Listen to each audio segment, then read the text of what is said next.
This work session, regular meeting of the Township Council is called to order. Madam Clerk? In accordance with the Open Public Meeting Act of the State of New Jersey, adequate notice of the Tuesday, January 28, 2020 work session regular meeting of the Franklin Township Council was provided as required by law. If we could all stand for the Pledge of Allegiance and remain standing so that Councilman Ron Amberson can read the invocation. I pledge allegiance to the flag For which is God, indivisible, with liberty. Remain standing, please. As we gather here today as members of the Township Council, we pray that we are ever mindful of opportunities to render our service to fellow citizens and to our community, keeping in mind always the enduring values of life, exerting our efforts in those areas and on those things upon which future generations can build with confidence. Let us continue to strive to make a better world. Amen.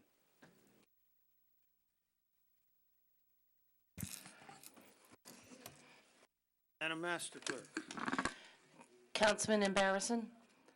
Councilman Chase? Yes. Here.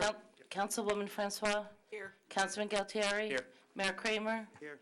Deputy Mayor Onijaka? Yes. Councilwoman Pruitt? Here. Councilman Vasanella? Here. Councilman Wright? Yes. We have no proclamations. Next is normally public discussion, and it's listed on the agenda that way. I'm wondering if someone could make a motion. What I had planned, and it just didn't happen on the agenda, was that public discussion be after the council discussion for the proposed ban on single-use plastic. That way, the public can hear from the discussion, learn from the discussion, learn from our presenter, and then comment on what the presenter has said, and then we could have council discussion after that. So moved. One motion. Do we have a second? Second. Moved and seconded. All in favor of changing the agenda as I mentioned? Aye. Aye. Opposed, say nay. Motion is carried. We've amended the agenda. So that the next item will be the council discussion item on the proposed ban. Are we able to, Mr. Manager, are we able to bring up? Absolutely. I just had to, I didn't want to, nobody needed to see my calendar, so I just. Do I have a, What do you hear about the environment? I have Councilwoman's Francois' favorite thing, a PowerPoint presentation. Councilwoman, I'll let you know You're out of order. that You'll it's jump the over.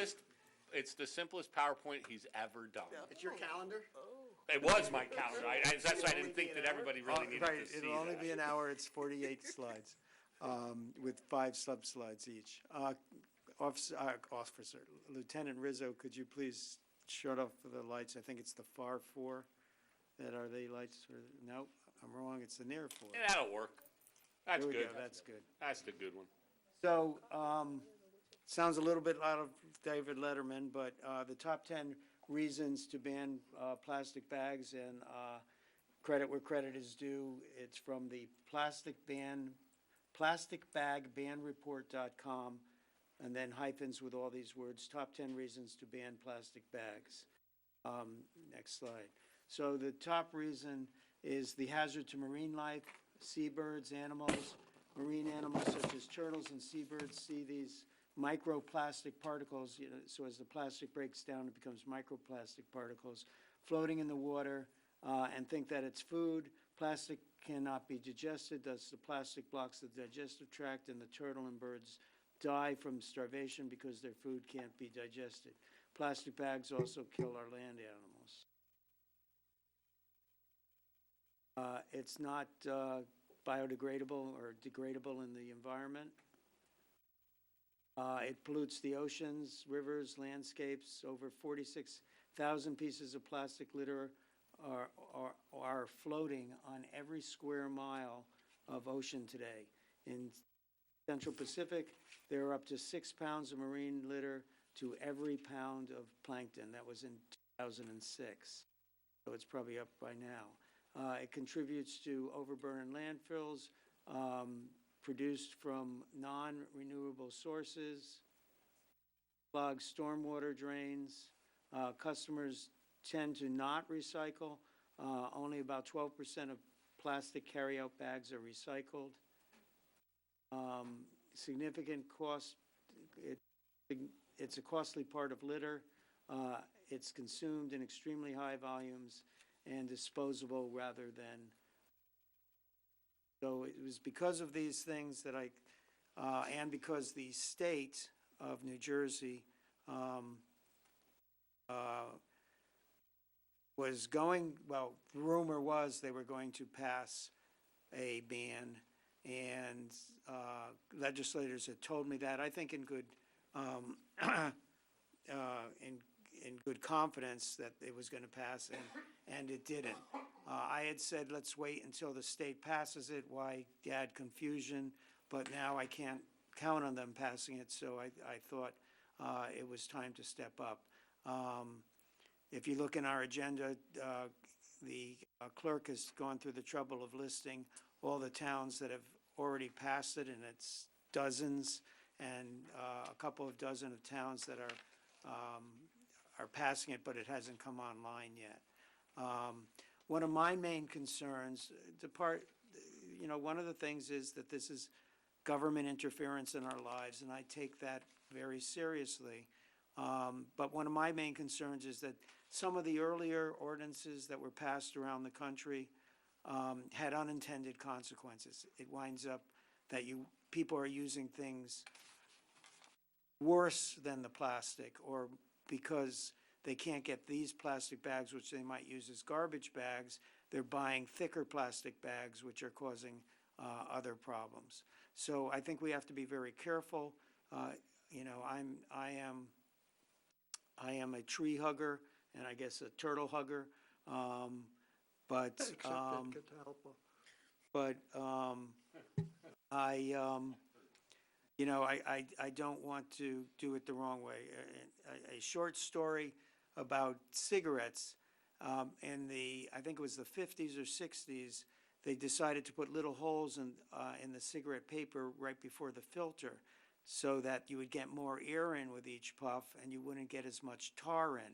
And they put that on smoking machines, and these machines, mechanical machines, proved that that was right. But you add human behavior to it, and you got two things. Either people wrap their finger around the cigarette so that they block the holes, or they breathed in more deeply and actually caused more damage that way. So those are the kinds of unintended consequences I want to avoid. Councilman Chase, who has written, let's say, a draft ordinance, wanted to speak next, and then we will have an expert speak. Yes, since the Environmental Commission has been talking about a plastic bag ban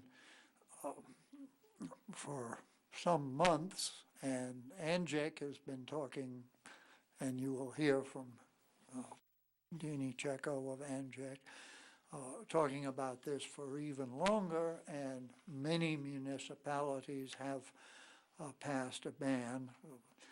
So I wrote a draft ordinance which tried to follow the proposed state legislation as closely as possible, with a couple of minor changes.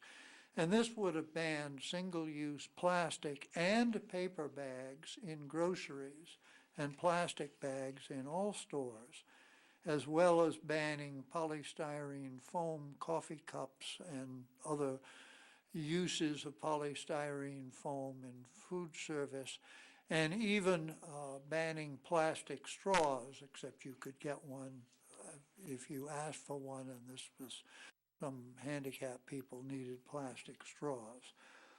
And as the mayor said, we waited all fall for the legislature to pass its bill, and came right down to it. It didn't. Apparently, the governor and the Speaker of the Assembly never got on the same page about it. So I wrote one.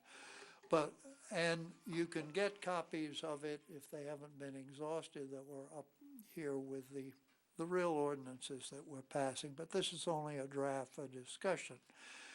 There are a number of points where, while I made a choice, other municipalities have chosen otherwise, and I'm not against doing it differently. First and foremost is that this would ban paper bags as well as plastic for the big bags the checker puts your groceries into. The idea is to get everybody to use a reusable bag, cutting down on both litter and use of natural resources, because trees have to be cut down to make paper bags. But other municipalities have allowed paper bags for a fee of 5 or 10 cents.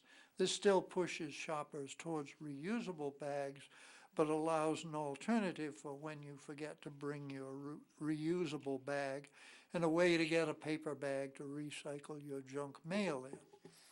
This ordinance begins the ban January 1, 2021. Other ordinances have begun it 6 months or a year after the ordinance becomes effective. We can do it either way. Some ordinances allow paper bags for a fee for a year after plastic bags are banned. There are some exemptions in Section 4 for which I don't know the reason. They were in the state bill, so I assume there was a reason. I have an inquiry into Senator Smith's office about this. This ordinance allows bags to be made of any material other than plastic film.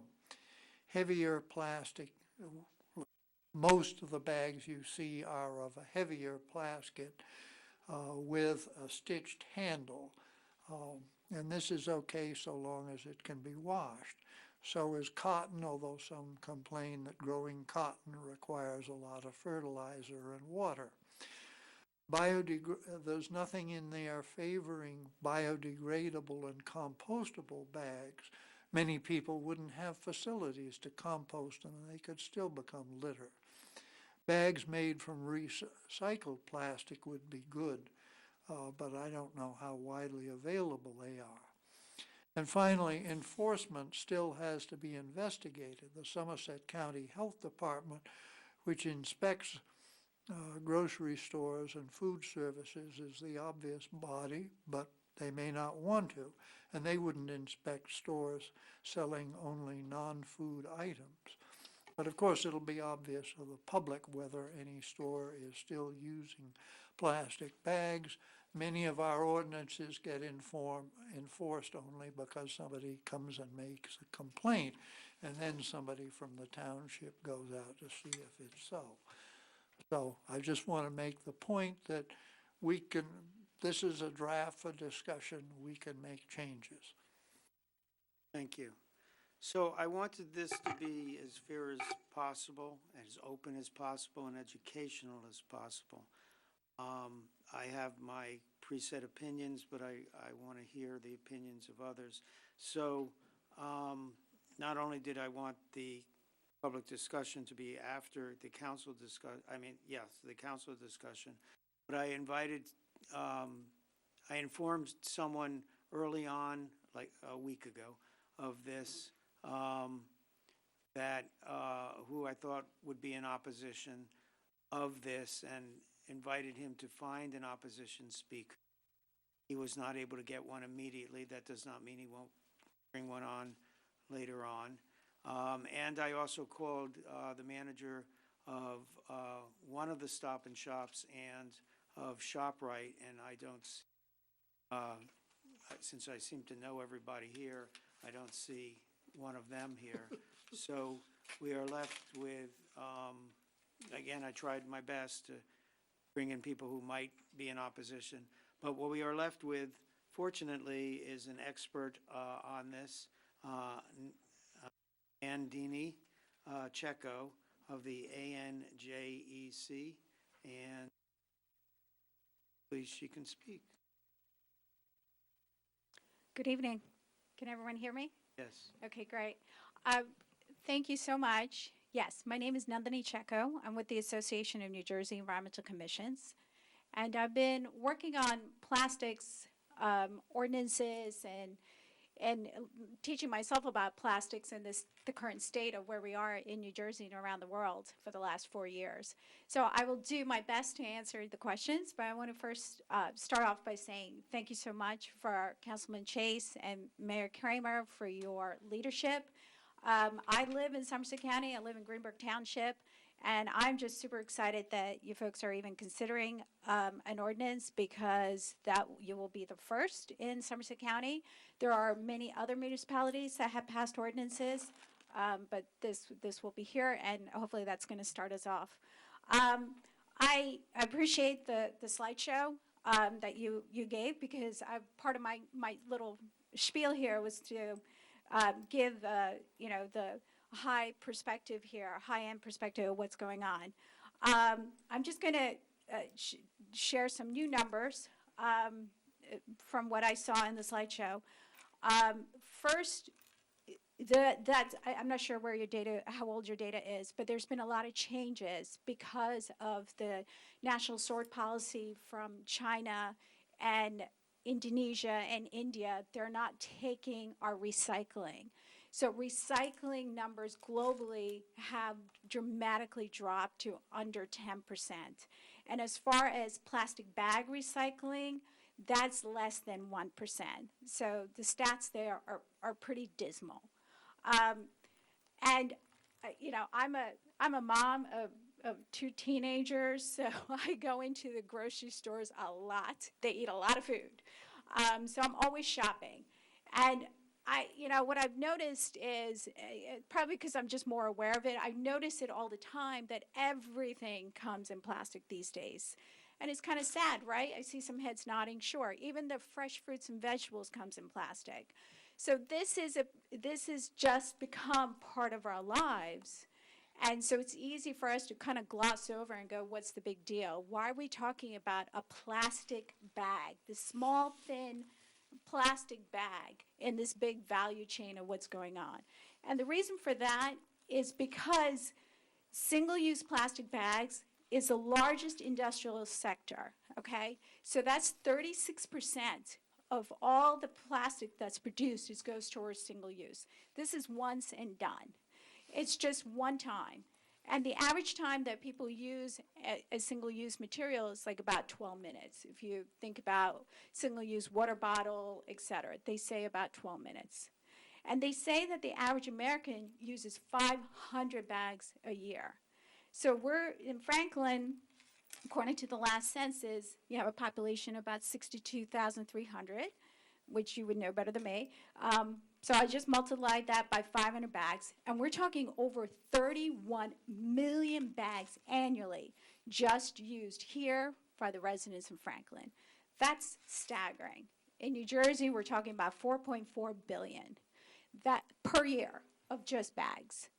And here's an opportunity for us. My boss, Jennifer Coffey, always likes to say, this is a solvable problem.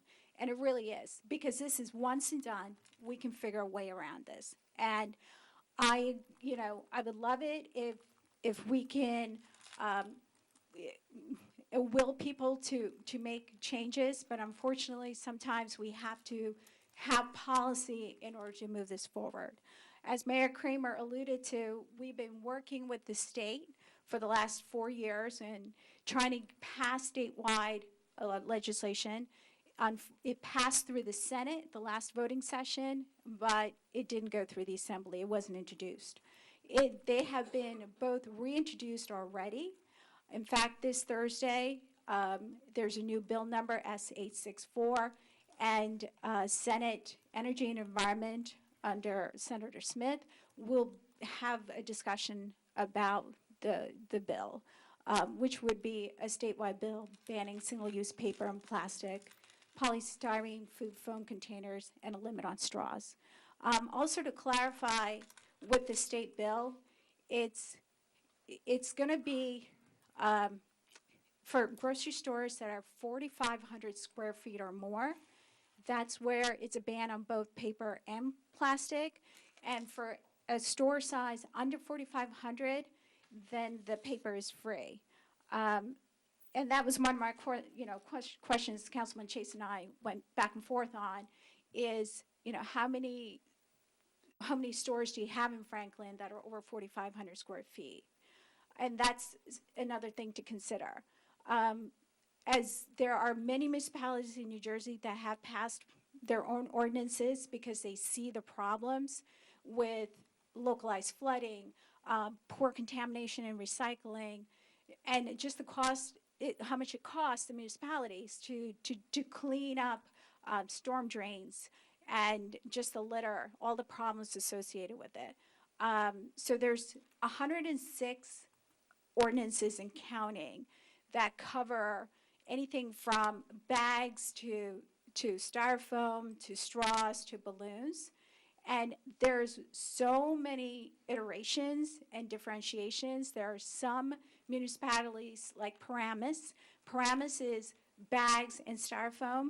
There are other municipalities like Cranford. They passed all three, and not just straws, but also stirs. So theirs is much more particular. They also ban single-use utensils, the knives and forks. So there are a lot of different iterations that are happening throughout the state. I'm just going to take a minute to pause and ask what your questions are. And I could talk about local ordinances as well as state ordinances. Mayor? Okay. So, what constitutes, is there a measurement of thickness of what is considered single use and what is considered not single use? I say that because I'd like us to move in a direction where we do something about this, but Absolutely. I know personally, every single plastic bag I get, unless it's so thin it tears in my hand when I take the groceries out, I'll reuse at least once, if not twice, whether it's relevant Right. to a garbage liner or picking up after a dog, et cetera. So, So could would you elaborate Sure. on that? Because For sure. So this is considered a single use. They call this a t-shirt bag. You know, it's just very thin. And honestly, I don't know about you, but I certainly can't carry a gallon of milk in here. Most clerks double bag because it's not thick enough for that, right? It can't hold it that weight. So that's single use. This has a little bit heavier thickness. And according to this bag, this one is from Stop and Shop. This one says you can recycle this, and it's has a minimum thickness of 3 mils, and it's designed for 125 uses. Now, this has something called pressed handles, and I can pass this around so you can take a look at it. And I guarantee you can't use this 125 times, and you can't even wash this. So there's a concern about hygiene associated with this.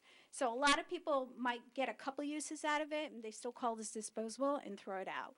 So it's very rare that this is 125 uses. I'll just stop here for a second. So Hoboken, their original ordinance, had a reusable bag definition of 2.25 mils. So that's what this would be, okay? And probably halfway after they introduced their ordinance, and I was talking to their sustainability officer just the other day, and their own residents came back to them and said, whoa, hey, we're finding that this is still disposable. And starting in March, they banned all plastic bags because this is still considered too disposable. So now you're asking, what is a good bag, right? well, no, So- I'm thinking of kind of the world in between your two examples to where, say, someone, whatever it is, pets, kids, that uses a lot of bags for waste, uses the ones they get, depending if they're thick enough or they rip in your hands. I mean, I don't want to name stores, but there are certain stores that you can get ones that can be reused, Sure. as opposed to buying a package of Yeah. plastic bags to use for the same thing, and then you're actually, and those bags come with packaging and come with, you may be buying a thicker bag or bigger bag than you need to for your use, so So there's a combination of things in Okay. in my response. First is the type of product. There's some products that are just made better than others, like a bio bag. A bio bag, I'm throwing out a label and a manufacturer, but their products are made very well. And there's not excessive packaging. And those bags do work very well. They're thin and they're good for pet waste. And they're good for, small produce. So there's that piece of it. There's the other piece of just educating people. We do have a lot of bags from cereal bags to pasta bags to bread bags. It's educating people on how to reuse those or have at a time, because plastic, believe it or not, has only been around for 50 years. And before 50 years, we had trash cans with that plastic bags. It's all right. It's going to be okay. So part of that is that. And the other piece of it is, so people are under the assumption that this is free, so it's all good. But you know what? There's nothing in the world that's free. There's a cost associated with this. And this is an old study, but back in 2004, San Francisco, which passed a stringent ordinance against bags, they did a study. And they looked at a variety of things from recycling. Hang on a second. I actually have notes on this.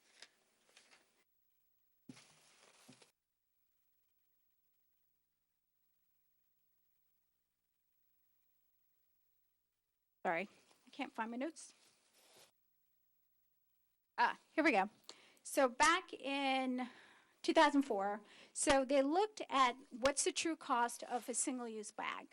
And this came out to 17 cents per bag. Now this is 2004, so it's a lot more. So it's the contamination to the recycling stream, the collection and disposal of the bags, so removing the bags from the street, processing in landfills. So the cost is way more. So there's not a true free cost. And even today, the cost of this bag gets hidden into maybe how much you pay for staples like bread and milk. And then the other piece of it is, when you pay for something, when you actually pay for something, you're much more apt to pay attention, right? I mean, we really pay attention. We choose with our dollars. As a mom who's always grocery shopping, I certainly do. And when I buy a box of bags, I'm not going to take those individual bags out and throw them out my window. That's just not going to happen. And the odds of a person or, one person using 500 bags, and most of us live in homes with multiple people. So I live in a house with 4 people. The odds of us using 2,000 bags a year are like slim to none. So it just naturally reduces that. Does that help answer? Yeah. Okay. It was kinda long-winded. Learning as we go. Yes, it's a little long-winded, sorry. Yep, Ms. Fran. Yeah, I just want to make a comment. Plastic permeates all of our lives, our Yes. daily lives. I'm sitting here looking at these plastic cups up here, Mm-hmm. his plastic water bottle, our plastic utensils when we go to restaurants, take out, carry out food, the plastic garbage bags, everything. Everything. Milk bottles. Yes. You name it, Yes. Ziploc. Mm-hmm. And I think we're all definitely, we all need some education about the impact it's having on the environment. It certainly has heightened my awareness. And I know I do shop at Aldi's, and Aldi's has been doing this for years. You bring in your own bag there. Yeah. So I think it's a step in the right direction. I That's my commentary. I agree with you, and I But appreciate that. But it's a beginning step. Yes. Because there's so much more that has to be done. Yes. Right. Yes. And this is why the single use, this is something we can handle because it's once and done. And I agree with you that there are major stores like Costco, any of the Sam's warehouses, they're very successful and they don't have bags. You know what you're getting into. You can take a box or you can just, take it in your car and walk it out to your car. So those are definitely considerations. So there's, the state bill is always going through flux, and there's always negotiation that happens. And even when that happens, there's going to be a timeline for implementation. And the concern there is that can be another 2-3 years. And that's another, how many bags, 31 billion bags that, we can take out of the environment right now. And it'll set a great example for our kids that we are moving forward. Mayor, may I? Deputy Mayor had his hands up then, Mr. Chase. Okay. As Chamberlain said, we are in the right direction. will actually help our environment and our community. But my little concern is if we drop this completely, don't we think that it's going to affect our trees? But the tree supplies the oxygen, taking the carbon dioxide out. So don't you think it's going to affect the ecosystem completely? If we remove plastic bags, or Yes. are you worried about paper bags? Yes, because actually, if we ban plastic bags, we're going to replace it with something. And most likely, the closest that we're going to replace it with is paper bags. Right, right. And I agree with you. Paper bags are not the answer. I mean, we went through this iteration. Less than a decade ago, there was big ads, plastic or paper, plastic or paper. Paper has its own consequences. In New Jersey right now, we use over 1,000 football fields of paper to handle the paper use that we currently have. So yes, the production of paper will increase if you allow for paper bags. The idea is to move towards reusable, and that is the goal. Fortunately, I really, it's being done around the world. Like China last week came out and said they're banning all single-use plastic in the country. India did it last year. It's doable. Kenya did it. Kenya had the strictest plastic bag ban, and was last week they reported on their results. They've had the longest and the strictest ban. And they've had very favorable results in helping the environment and helping the people, because, and not just the people, but the marine and wildlife as well. It's going to happen, and I really do believe there's new materials coming out in the market that's much more friendly. Okay. Councilman Chase. In an earlier version of the ANJAC model ordinance, you specified that the bags, a reusable bag should be 10 mils thick, which is, 5 times or more what the film bags are. But then when we talked, you said we should drop that. And I wondered why, and the plastic reusable bags I get on the order of 10 mils thick, probably not quite that much. Right, so our reusable bag definition has also fluctuated based on, when you learn, you do better, right? When you know more, you try to do better. So our definition has changed as well. 10 mils was what we started with. We went back and forth with Senator Smith, and what we found was a good definition is where there's a stitched handle. So the stitching is what makes it a better bag. And that opens it up to more flexibility on the types of bags. So for example, so this nylon bag, this is completely reusable. I've used it a whole bunch of times. This is, thin, lightweight, easy to carry, and it's washable. But it's got stitched handles, so it has that durability, and that's what we're looking for. Anyone else? Councilwoman Pruitt. Thank you so much for coming. One of the things that you mentioned that I also wanted to touch on is that you were talking about the rollout timeframe. So in the version of the bill that was ultimately passed by the Senate, I think it was amended so it would be 2 years. Yes. And I believe that some of the conflict, especially on the assembly side, was the rollout schedule. So there was some difficulty on your end of things. Has there been discussions with the assembly side on kind of finding a middle ground on that? And I understand to your point that the delaying of the implementation of this bill only allows for more plastics to be used, but just out of curiosity on the lobbying end of things, what has been the conversations that you've had with the assembly side? Because it's unclear who the assembly sponsor is. I know Pinkin has pre-filed her version of the bill, but it's unclear whether or not they're going to reconcile those two bills and make it one bill. So I was just curious. That's a great question. Yeah, actually, Assemblywoman Pinkin is the prime sponsor, along with Assemblyman Kennedy and McKeon, and Speaker Coughlin is the leader, the assembly on the leadership I side. recognize. And so, what the Full disclosure, I'm Chief of Staff for Assemblyman Andrew Zwicker, so I'm well aware of who the speaker is. Excellent, Yeah. excellent. Okay. Also, full disclosure, I'm Speaker. Oh, well So then, we're disclosing everything. okay, fantastic. I did not know None of us that. work for Nancy Pinkham. None of us know her from Nancy Bacon. That's great, because I'm looking for a meeting with Speaker Coughlin, so maybe you can help me out. Go through the mayor.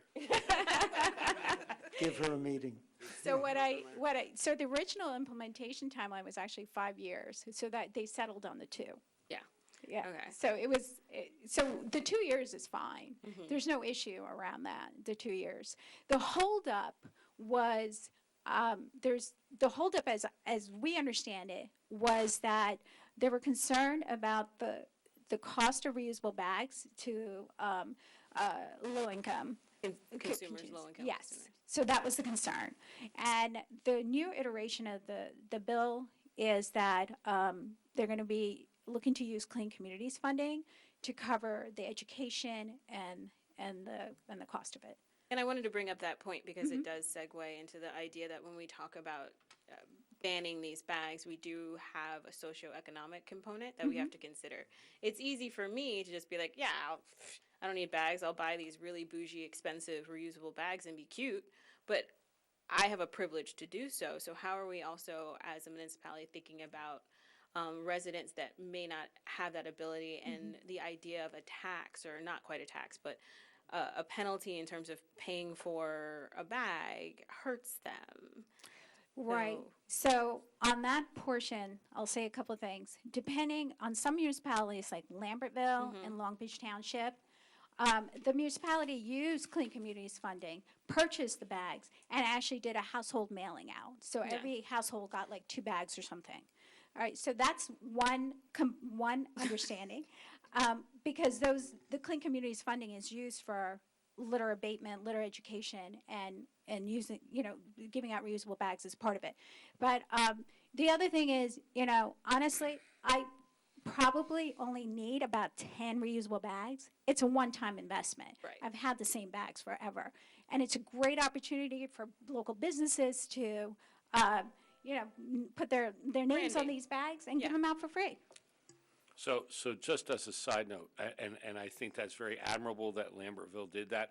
Lambertville's population, according to the most recent numbers, is 3,906. We are probably somewhere in the neighborhood of 70,000. So the cost to our Clean Communities Fund would be vastly greater to us than it was to Lambertville. Thank you for making that point, Township. Yeah. And I agree with you, but you also have a lot more stores, and it's a great opportunity to do some business partnership with your local Chamber of Commerce. Yeah, no, and I do appreciate you coming out. I mean, this is one thing that we can do on the very lower level, because ultimately plastic pollution is on the plastic manufacturers, and obviously this is something they would like to continue to perpetuate, because plastics have become a godsend. As you said, about 50 years ago we weren't really using them, and now they're everywhere. They're so ubiquitous, and we rely so much on them that we can't visualize a future without them. So I think we really do have to change our hearts and minds and realize that we can survive without them. So I do appreciate you coming out. And Thank you. Appreciate you, that. ma'am. Councilman Chase wants to finish his apple. Well, my thought about this, I know there's concern about the provision of reusable bags for very low-income people. My thought was that we could provide them through the Franklin Food Bank. Now, whether the township would pay for them, or whether people would be solicited, people like us would be solicited to make donations to the food bank. But I don't think that it would be a terrible expense to serve those who really are financially pressed, who use the food bank, to provide them with bags for free. And that would be a great deal less than providing them to everybody in the municipality. And members of council probably generally have them because a number of exhibitors at the League of Municipalities give out bags for free. I'm glad you brought that up. I was going to say the same thing. Yeah, but those are the typically, and I have a couple from Rutgers, and those sort of pressed plastic ones, they last about a year and then they break down. And incidentally, we did, for about 9 months in the township, recycle the thin film bags because we had a company that makes thin film polyethylene, and they could use them they could recycle them. But then they stopped taking them because they said there was too much contamination in them. Paul Walitsky out there could tell you about that. But those are just some additional components. I think one particular question I would ask the audience in general to speak up on is, should we ban the large paper bags, or should we allow them but for a fee, 5 or 10 cents?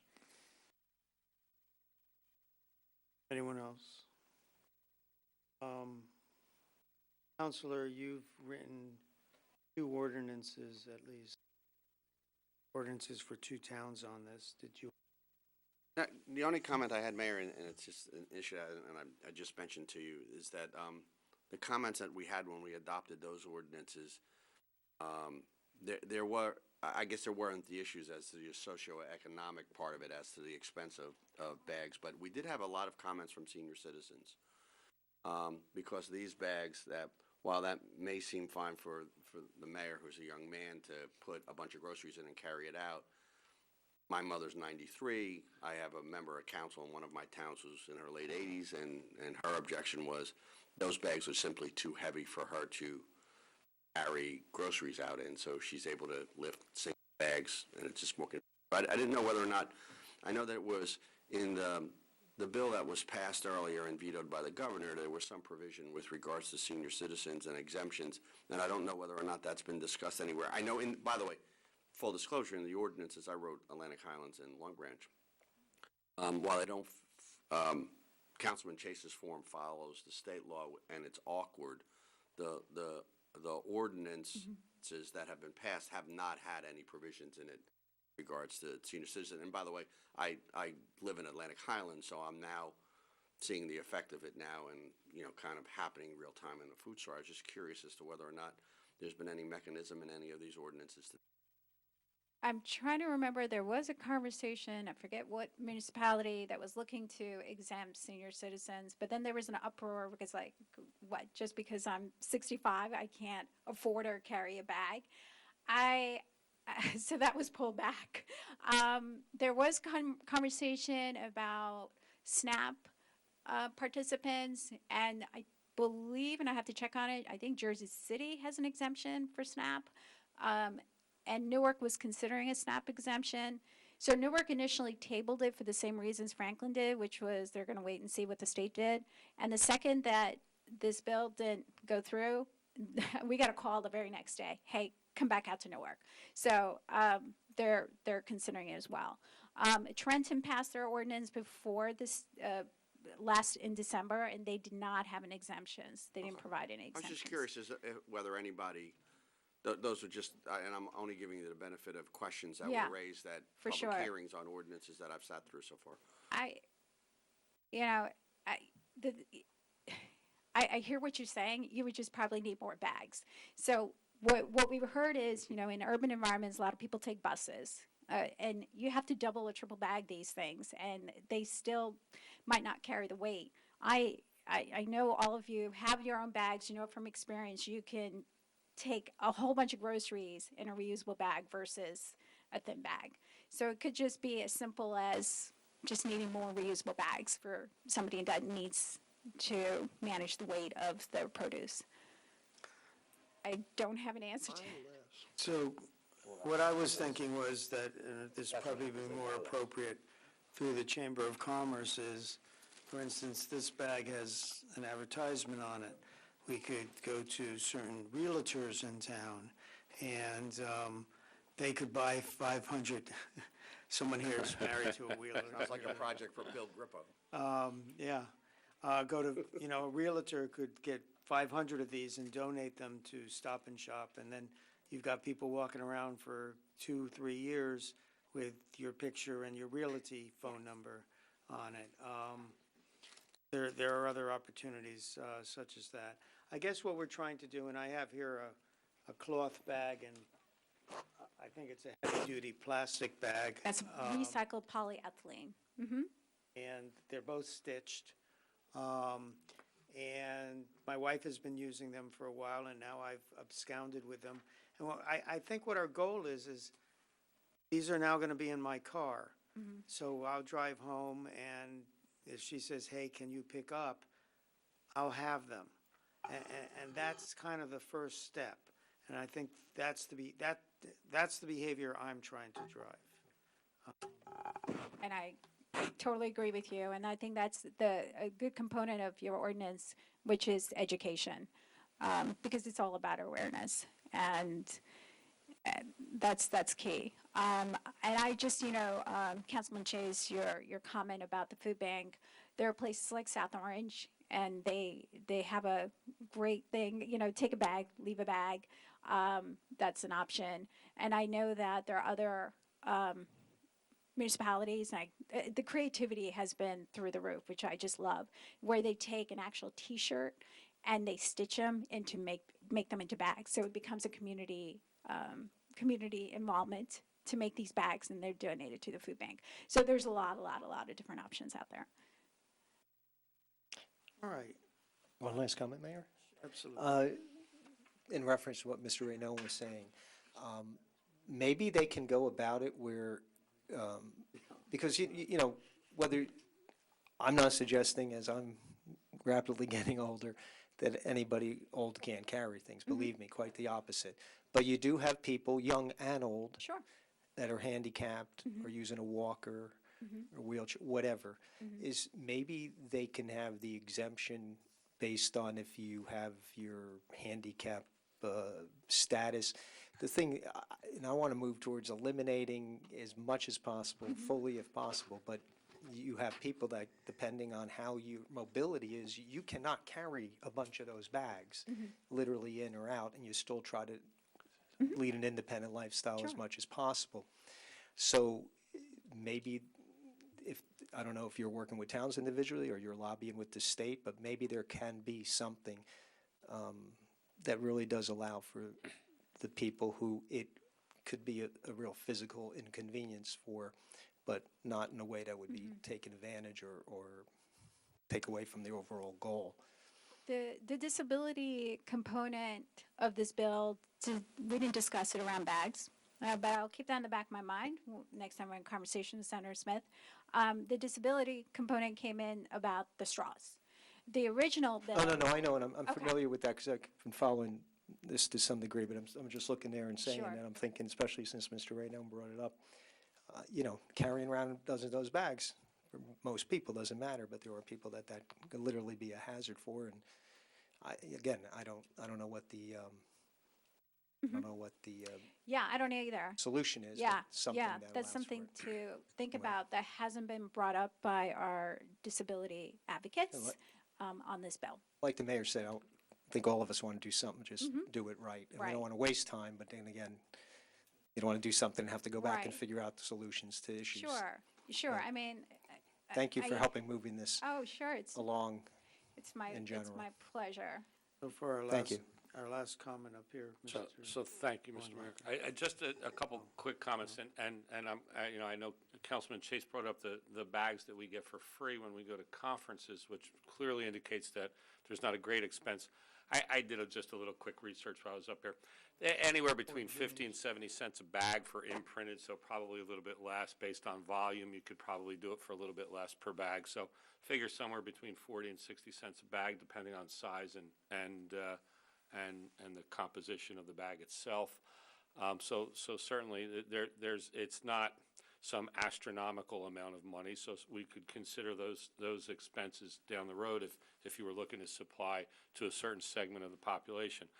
The one thing I would be concerned with when you look at exempting certain classes of people as it relates to who can and cannot use a thing like a plastic, one-time use plastic bag, is that the merchant in this particular case is most likely not going to purchase those bags if they're only going to be using them for a very, very small portion of the population, because there's an economy of scale for them as well. To buy 500 bags certainly costs more per bag than buying 50,000 bags, and so I don't see that being a practical solution to the small part of the population that would be exempted if there was some sort of exemption. But the idea of supplying a portion of the population that has an economic hardship, I think that if council wants to consider that, we could explore that further as we go down the road, and not just with the partnership with the food bank, but just in general. There are other outlets that could be utilized as well, not just the food bank, and that's really all I wanted to add. So thank you. Councilman Chase, I can't say no to you. No. I don't understand this complaint from the elderly about weight, because the weight isn't what they buy. Now, the bag is a trivial amount of weight. The weight is in what they buy. I suspect the elderly buy less at a time, and if they are buying a lot, they can put them in a cart and take them out to their car that way. Or if they don't have a car, they can get one of these little folding carts and carry stuff home that way. So, but the main point is, so what's the difference between a single-use bag and a reusable bag for carrying things with weight? I think, and so once again, I'm only reporting. If you look at the bag that the mayor just held up, you're right. If you only put an orange in it, it wouldn't weigh any more than if you had a single-use bag with an orange in it. But the issue is that, and this is, once again, this is the comments that were made. You might take 6 single-use bags and put small items in each one of them, and it's very easy for you to take them one at a time out and put them in your car when you go out to your car in the parking lot. But unless you're going to get 6 of the bags that the mayor has, you're going to put all of that stuff in one bag, and it becomes hard for, my mother's 93, it would be hard for her to lift and get that out of the cart to get into her thing. And once again, that's a comment. Even though, by the way, I don't think 65 is all that old. There are the mayor and I certainly don't think that. Once again, those were just comments. I was just honestly, I was just curious because I've watched this play out in a number of different places. I've heard that, but to Councilman Chase's point, you just have more reusable bags and just to redistribute your weight. I don't anticipate that honestly being an issue. People with disabilities have so many other concerns at a grocery store. So many things are above their reach and eye line. That's a bigger priority than how many things they can actually put in a bag. I think it'd be good now to go to public discussion. I hope you will hang around. People may discuss other issues, but I will allow it this public discussion. Usually people have to just address us. I think they can ask a question of you. I'd be happy to answer. Thank you again so much for having me. I appreciate it. And we're here to support. And I just want to end, like I said, I'm a Somerset County resident, but Morris County, they started working regionally, and it's been phenomenal. the Chatham Township, Chatham Borough, Madison, all of these towns passed very, very similar ordinances. So it just makes it easy. If you're living in New Jersey, you just go town into town to town. So that's another way to manage the merchants' concerns about competition, is just to push this out countywide and do it regionally. And I'm pretty sure the Somerset County Board of Freeholders is supportive of this as well. Great. Do we have a motion to go to public discussion? So moved. Seconded. Moved and seconded. All in favor of going to public discussion, say aye. Aye. Opposed? Motion is carried. We are now open for public discussion. Anyone wishing to speak? 5 minutes. We may get a little liberal on that.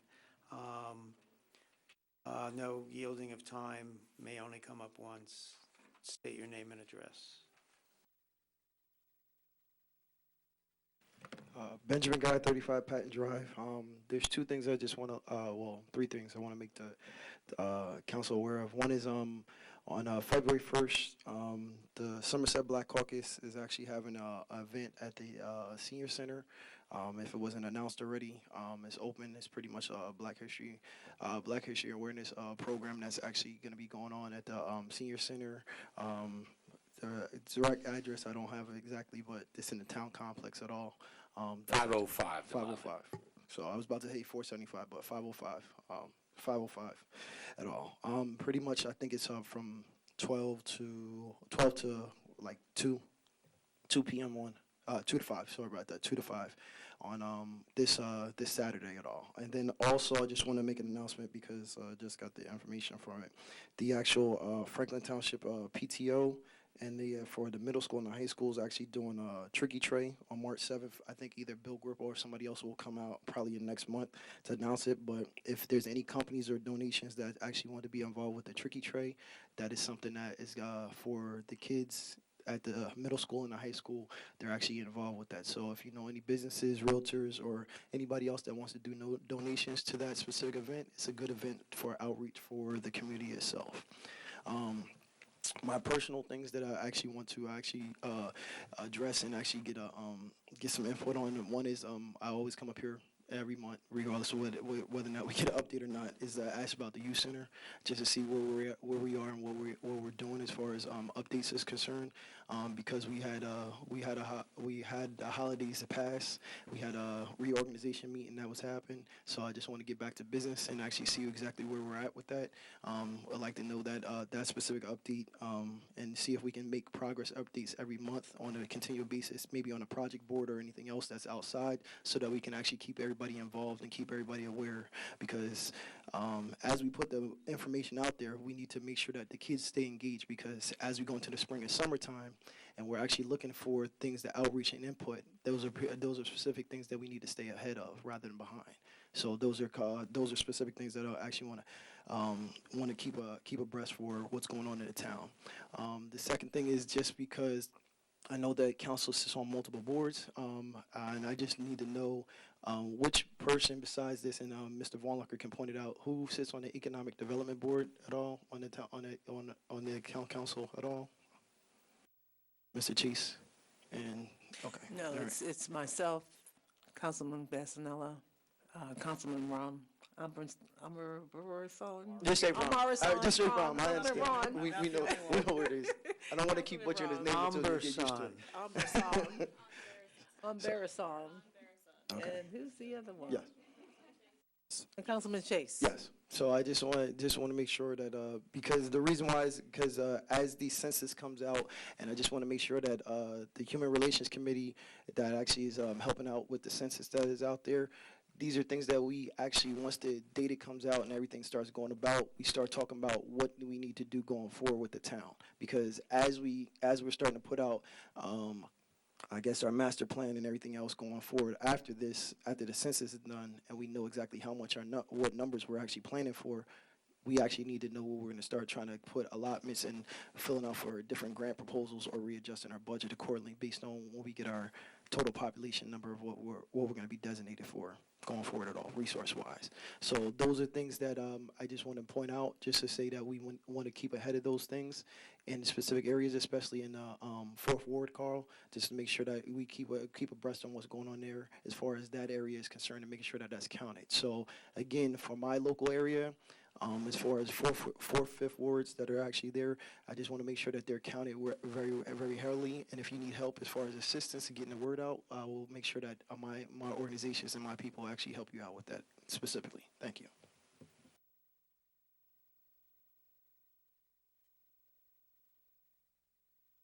Good evening, Stanislav Yarach, 22 Heather Drive. I would like to return back to the discussion about plastic bags. I'm an environmentalist, and if you ask me, I would make the bill even stricter, broader, and you know. But then those arguments that were here, we want to make small steps, right? Because we don't want people to protest and be too much opposing.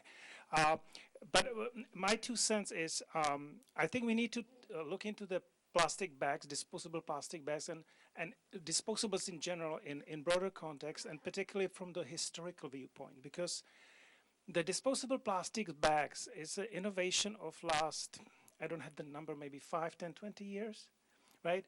But those arguments about impact on people of disabilities or older people, you know, we always had people with disabilities and elderly, even without disposable plastic bags. And somehow it looks like we have forgotten, how did we do it without plastic bags, right? We use paper bags. That's the point of it, you're banning both. Well, That's the point of it. I remember those For 100 days years when we before did that, not you have used paper bags. even paper bags, and I'm not that old. And that's maybe because I come from a different country. But essentially, the mentality that we want to promote, and that was mentioned here, is as opposed to taking the groceries into fridge and putting the plastic bags into garbage, put the bags back into the car, right? And that's the biggest component of the education that we have to do, and among others. And I think that particularly for the people with low income, the education will be more difficult. And if we give them free bags, they will throw them away. As an anecdote, yesterday I've been to a supermarket in our town, and I wanted to make shoppings, right? So I opened the bag, the trunk, and oops, I forgot. Then I check my work bag. Do I have something inside? No. I look around, and within 10 feet of my car was reusable bag. Voila. It was clean, actually. So that's what I wanted to say. The other aspect, do I still have a few minutes? The bags are actually, just the cost of the bag, forget about the environment, is primarily burden of the merchant, of the retail. And they decided to make it free because they want to attract more customers. And then we take this free stuff for granted, right? So of course, if we take this away from the people, they'll say, oh, wow, I love it, and I use it for kitty, litter and stuff. That's this excuse, okay? So thank you very much. Thank you for pushing this ordinance. You got my full support. Thank you. Thank you.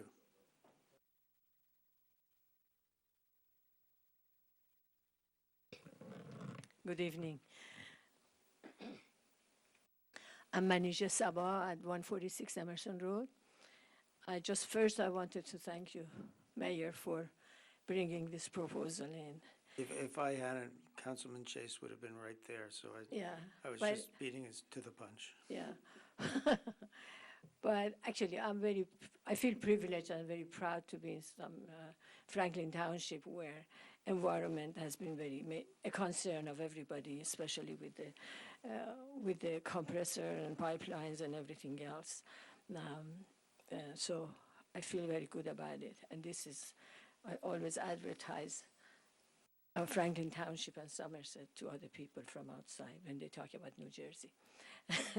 But I was wondering how much education goes along with this proposal. As you say, there is a plan to have it be implemented in 21, which is about a year from now, about 11 months, depending when they started. How much are we putting in general education, and particularly encouraging schools to discuss the issues of environment in all its totality to kids from very early on? We can teach them, and they're like a sponge. They absorb them. Also, another concern that I have, the gentleman who came just before me had, that I see here we are negotiating with ourselves about something serious that we need to do. And we don't give the public that much, recognize that they are much more, they would be proactive when they know about it. Generally, I think the public doesn't have time to think about so many things that is coming up and the problems that exist. But if you bring them to their attention, they really rise up and do a lot. I can give you an example. We have an Iranian in New Jersey group, which about 200 to 300 people get together about 5 times a year. I introduced 3 years ago a 10-gallon of water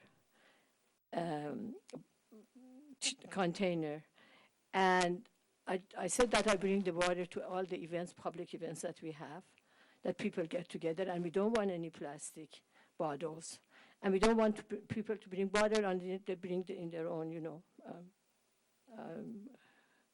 containers that they can take home. You cannot believe how much, because of that discussion, we are reducing almost our footprint, because the discussion of environment, to very small amount when 200 people get together. Because when, for example, we go to picnic, we bring our own dishes and things, and dishes and cups and silverware and everything, and we take them home again. At first, people in the meeting, they were constantly, people don't like to do this, people can't do it. I said, why do you think so much little about the people? Would you think we are above the people who are thinking about this? We can do it. I think we have to open ourselves to where people are. We are afraid to impose on people, but we are not imposing on people. I don't think you are imposing on people. People would welcome it. And I think education should be a great part of it. And if we don't have education around this, we cannot help.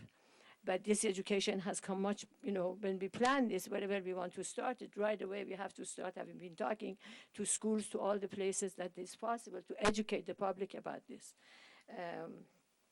Also, part of this is a very small part of our care for the environment. There are a lot of discussion of environment is going around the world. For example, recycling of our clothing. How much clothing every individual in this place recycles or donate to other places every year. I know a household that every spring, they have about 10, 20 big containers of clothing that they're giving away. People can remake them, make their bags from it, or we can have communities come together, the communities that there are, bring them our clothing that is very well washed, that can be recycled, cut, and make it into bags, small bags, big bags, different size of bags, and give them away. And so we reuse our material, whatever we have. That's what I try to do, and what I'd like to encourage other people to do. And thank you very much again. But we should recycle everything. We have to, as I said, while we are doing this, we take advantage of this opportunity that we have to educate people broadly about what are the things that we can do, and come up with the ideas that we have and presented and recycle within our own community. We can do a lot, and we can find a lot of people who need varieties of things that we don't know about, and we can provide it. Thank you.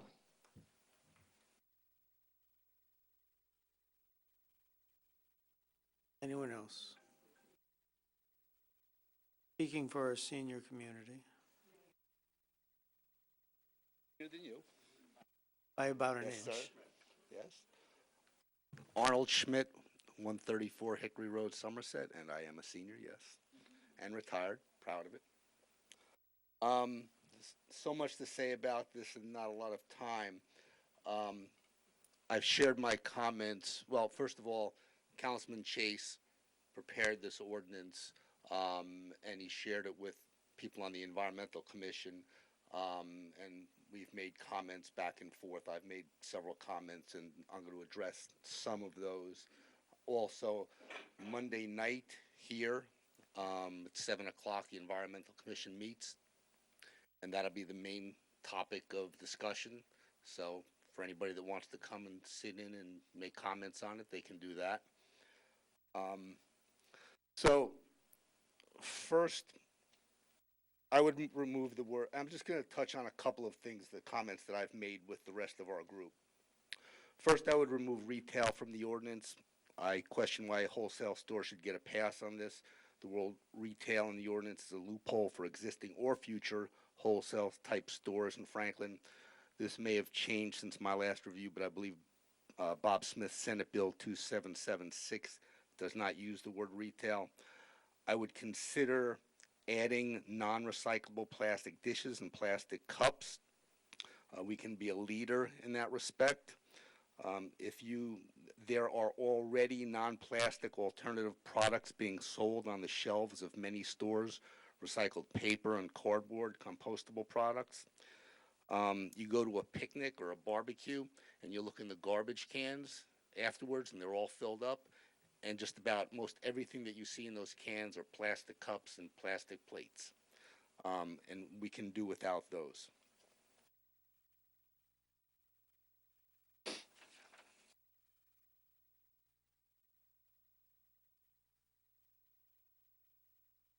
I think there's a discussion about plastic straws in the ordinance, the proposed ordinance. I think a food service business that provides single-use plastic straws should have a separate waste receptacle for the used straws to assure they don't end up in the mixed garbage waste stream. And actually, I'm wondering why we're even allowing the sale of single-use plastic straws, in fact, promoting them right here in the ordinance, when in the title of the ordinance, it talks about plastic straws, that we want to regulate the use of them. So I don't think we should be promoting the use of them in the ordinance. Of course, straws for medical reasons should be exempt, and there are already straws that can be recycled. There's a part in the ordinance that says, no later than 6 months after the effective date of this ordinance, the township shall establish a program to assist business in complying with the provisions of the ordinance. That's backwards to me. Since the ordinance doesn't go into effect for almost a year, why are we delaying a program of a guidance program? I think a guidance program as to how to implement programs for store owners should be done beforehand. We have a year, we're a year ahead of this, so I think that's something that can be worked on. That's the intent. The ordinance goes into effect 20 days after council passes it, so that, let's say we complete action on it at the second meeting in February, then that 6-month period would begin in August. It's certainly my intent to have the education period start before the cutoff.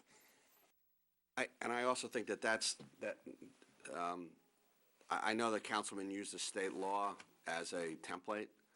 It's one of the things in this law that doesn't really fit a municipal ordinance, because I understand how the state might be able to develop a plan to assist businesses on how to recycle or how to use alternatives and how to get cardboard straws as opposed to plastic straws. That's not really something we're capable of doing. That's a we'd have to hire somebody to teach how to do that. So that and the provision in here that says that that there's going to be an ordinance and then there's going to be regulations, that's also that's a function, that's a state law. That's the way the state works. It's not the way a municipality works. We'd have to put everything in the ordinance. So I think that's one of those things that I haven't talked to the councilman yet, but we'll work out some of those issues. I don't really see the township have the ability. Certainly, we have nobody on staff who could counsel a business on what the alternatives are to providing single-use bags to somebody. I think the contemplation is that the state was going to do that. Actually, I hoped Anjek could inform us. Yeah. Well, that's all well and good. I just saying 6 months afterwards, you're saying that you're going to have some kind of guidance 6 months afterwards. Hopefully, it can be done sooner rather than later to help not only with the store owners, but the public. Usually in situations like this, the big box stores, the ShopRites, the Stop and Shops, they're going to be able to get their stuff together a lot faster than the mom and pop type convenience stores. And I think time's rolling. You've run out of time. I've run out of time. That's why I said too much to say, too little time. I won't even discuss enforcement and compliance, which is something I did for 30 years, but I think there's stuff that needs to be discussed about that as well. Thank you. Okay.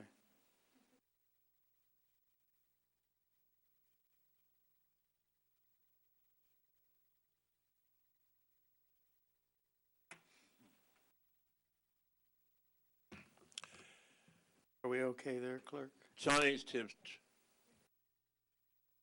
Go ahead, Mr. Tibbs. 25 Parkside. I hope when the conclusion of the straws is finished, I'm sure, Mayor, you will make the final decision how we drink our sodas or whatever. I'm here to present to you a black man's manifesto for Franklin Township coming out of Somerset, New Jersey. Number one, we demand that you build a community police relations bureau down in the heart of every community in this country, starting with Franklin Township. We want a police community relations bureau that relates to the community in which it resides. We figure that we found out that that alone, by the relationship alone, will save black men's lives. That's what we're into, saving black men's lives. Number two, we would wish that every community in this country has a work training program. A work training program, a building that alone, that enables the young black kids in the community to be able to learn trades that would enhance their lives and make them be a citizen, a viable citizen that encourages other young black men to work and to raise families. That is a must. Number three, I hope every parent listening to me, they tell their children that after they graduate from high school to enter the military service. At this point nowadays, there's nothing left for them to do except for to go in the military service and learn a trade. That's where you can learn your trade from. If you haven't learned out of high school, if you don't have a vocational trade, the kid's going to only get in trouble. Put them in the military service in terms of supportive services. You don't have to pick up a gun and shoot nobody. There's thousands of jobs of supportive services. Security guards, mechanics, truck drivers, plumbers, electricians that you can learn in the military. And when you get out, you can get a job anywhere you want to, and people will respect you for taking care of our country. Remember, this is our country. I'm an American. I'm a black American. And I'm proud of that flag over there. And I want every black kid in this country to do the same thing. Be proud of where they come from. And Mr. Mayor, consider me as a German Shepherd or a fluffy calico cat. From this day forward, sir. I will respect you. You fought hard to get to where you are right now. And I got your back, sir, as long as I can get mine. One very important point. I'm demanding, I want you guys to give me that building. I'm demanding that you buy that building for us, the food stamp building, in the middle of my black neighborhood. So I could turn that into the building that I want to put into, so I can put the programs in that building that I also got you too, Kimberly, in terms of other programs to go into the community center. I need that building. Mayor, get me that building for me, please. And we all would appreciate it. Thank you very much. Thank you for your comments. Anyone else wishing to speak?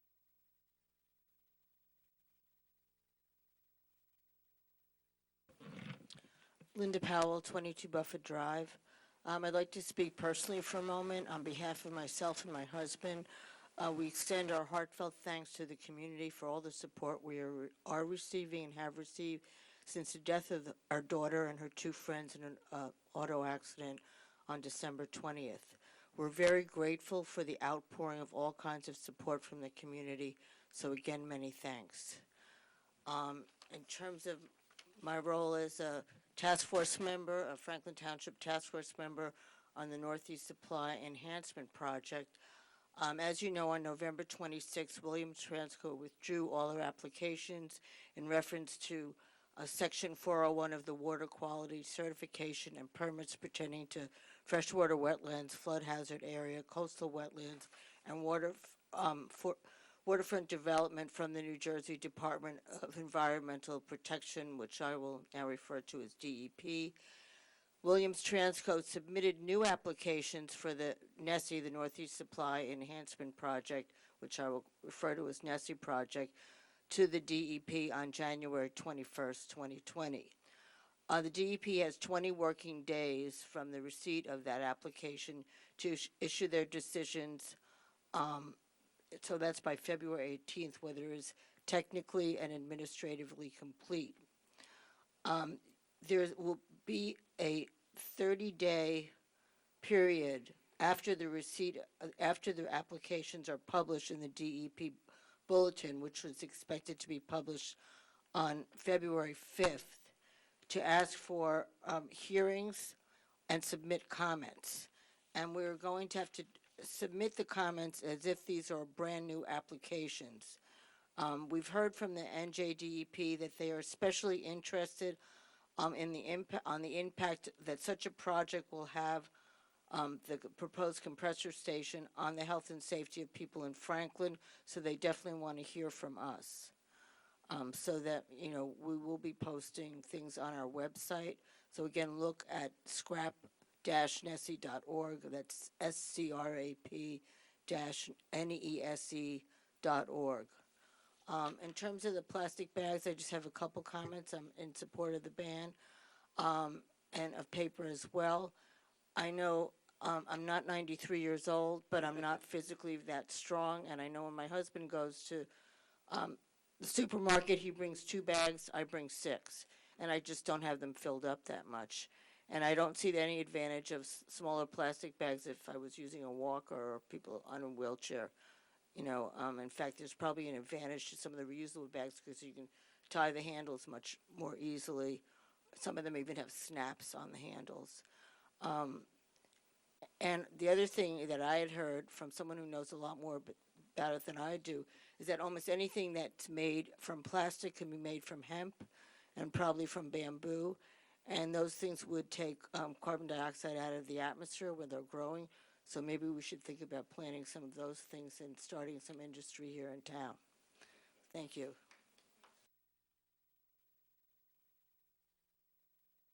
Now speaking from the adolescent point of view. Rosalind Sherman, 529 Rose Cliff Court, Somerset. I don't know about you, but my gut tells me there's an inevitability about this bag process. This whole thing is going to happen. There's not a question about it. It's just when and it's just how. So obviously I have a list of the 32 communities that have already agreed to do it. we're just one of many states that are working on this. So it's going to happen. Let's just move forward and make it happen here and do it the smart way. I understand you need to look at all the aspects of it. But one of the things, my background is basically business. There's an inevitability when there's a void in the marketplace. Once those plastic bags disappear, there'll be a flood of other products available at a much lesser price than where we are now, pretty much not quite at the cutting edge, but maybe a little bit off to the right of that at the moment, or the left, actually. But it is coming, and it is something Franklin should do. Franklin should continue looking to the future and making sure that our citizens, our community, not only do the right thing, but are looked upon as having that vision and making it happen. I do have a few questions because of the marketplace, and you certainly will have more insight than I would have. For instance, the garbage bags, that if you switch from plastic, you go to paper, people are going to worry something wet is going to take the bottom out, and you lift up your bag and everything's going to fall out. Are there products that you're aware of that are coming out in the marketplace? There was also some other marketplace question. I forgot what it was. I should have written it down. But of products that are coming out, are you seeing them either in New Jersey, or are you in touch with what's going on nationally with regard to these situations? You want to come up and speak? Yeah. This is unconventional, but I think this situation calls for it. Okay. I know that to your point, there are a lot of people very savvy and smart working on alternatives. There are today, like even the garbage bags I buy have mixed virgin material and post-consumer recycled material. So it's like over 65% content of mixed recycled material and a little bit of virgin. So there's more and more coming out in the marketplace. So it's just a matter of looking at how the ingredients of how that bag is put together. Leave you with one comment. There was an editorial in the Star Ledger that really rather surprised me as what the main issue they're seeing right now for the elections that are coming up. I had always thought it was health care, and that was what the big issue was the last time around. This time it's the environment. This time it's the environment. It's in the hearts of people. We're worried, we're concerned, not only for our town, but for our world. So anything we do is only for the good. Thank you. Thank you, Councilwoman.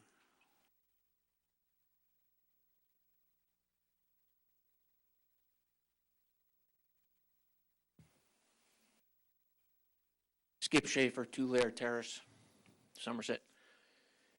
In 1968, a very famous movie came out called The Graduate. And in the beginning of that movie, which made Dustin Hoffman a star, he's a college graduate.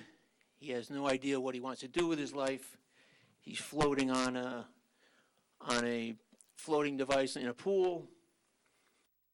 And a family friend comes up to him with some advice for his future. And he says, it boils down to one word: plastics. So you're right, plastics have only been around 50-so years or so. There's no perfect solution, plastics or paper or cloth bags. There's an upfront cost for everything, and there's also a back-end cost for everything. We've all seen the reports of seabirds and turtles and whales that have washed up on shore, and they've been cut open, and what you find inside is plastics. You don't find paper bags, you don't find cloth bags. Yes, there is a cost upfront cost for everything. Plastic bags is petroleum, non-renewable. Paper and cloth, trees, cotton, that is a renewable source. That is a cost. There is a cost associated with that. Water, pesticides, everything you want to get into there. But So there's no perfect solution, but you have an upfront cost and you have a back-end cost. The back-end cost is hands down, plastic is a loser. This is not going to be a simple process to agree on. Everybody's going to have their own take.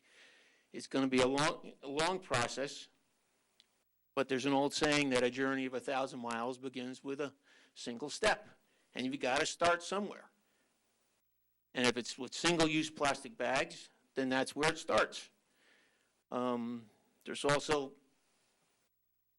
another very famous commercial in the 70s where we were polluting this planet excessively already back then. And it was a view of pollution in an urban setting. And the classic ending of it was the picture of a Native American man looking at it all and turning around, and you saw a single tear go down his cheek. I can feel that way driving down Bennett's Lane going home and looking at garbage on the side of the roads. Driving on 287 or any other highway and seeing garbage on the side of the roads. People tend to be lazy. They tend to be pigs. They tend to be selfish. I think the more exceptions you build into anything, people will find ways to put themselves in those exception categories. You've got to create the mindset, get away from plastic. It's killing this planet.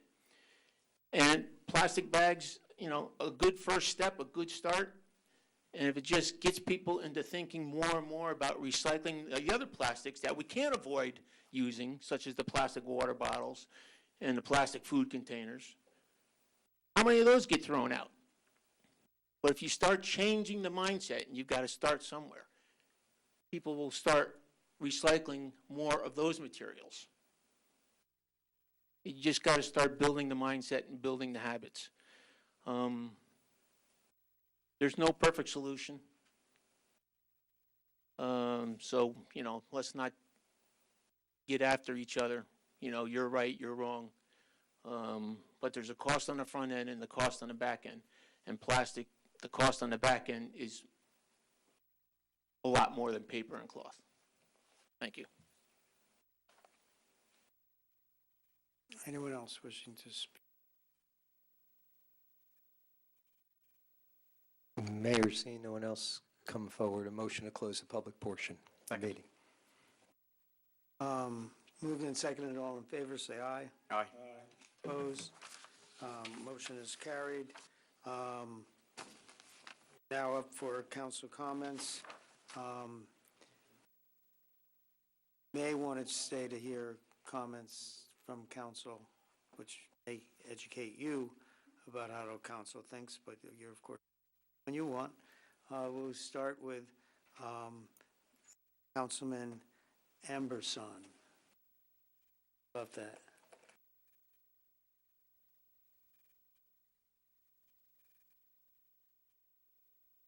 Comments about the plastic bag? Council. So I just started as a council. So I'm just learning as I go along. I'm just meeting many people in the committees and other commissions. Last week I attended a commission, Human Relations Commission. Had a good discussion about upcoming Census 2020 awareness campaign. Have number of people, our population is growing, we can see that. More the people respond to the Census 2020, the township is poised to gain a lot of funds from the federal government. So the township, we are going to take some steps to promote the Census 2020 awareness with the Human Relations Commissions. One of the members in the commission resigned, so we have an opening, looking for candidates to fill that vacancy. The commission meets about 10 times a year, It's a third Wednesday evening meeting time, so it's quite conducive to anybody interested in serving there. I encourage you to submit your application. Chair there. There was a brief discussion about youth center. The Human Relations Commission is requesting a member of that commission to be included in the Community Partnership Steering Committee. So that request will come from the chairman to. That's my initial report. There'll be more as we go along. Thank you.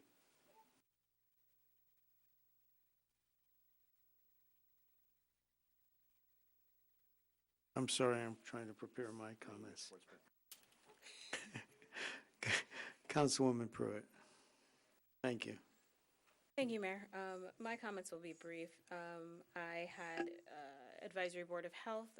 We spent a lot of time talking about vaccines, the response the county health department had to the hepatitis exposure event, and they were able to kind of break down their response.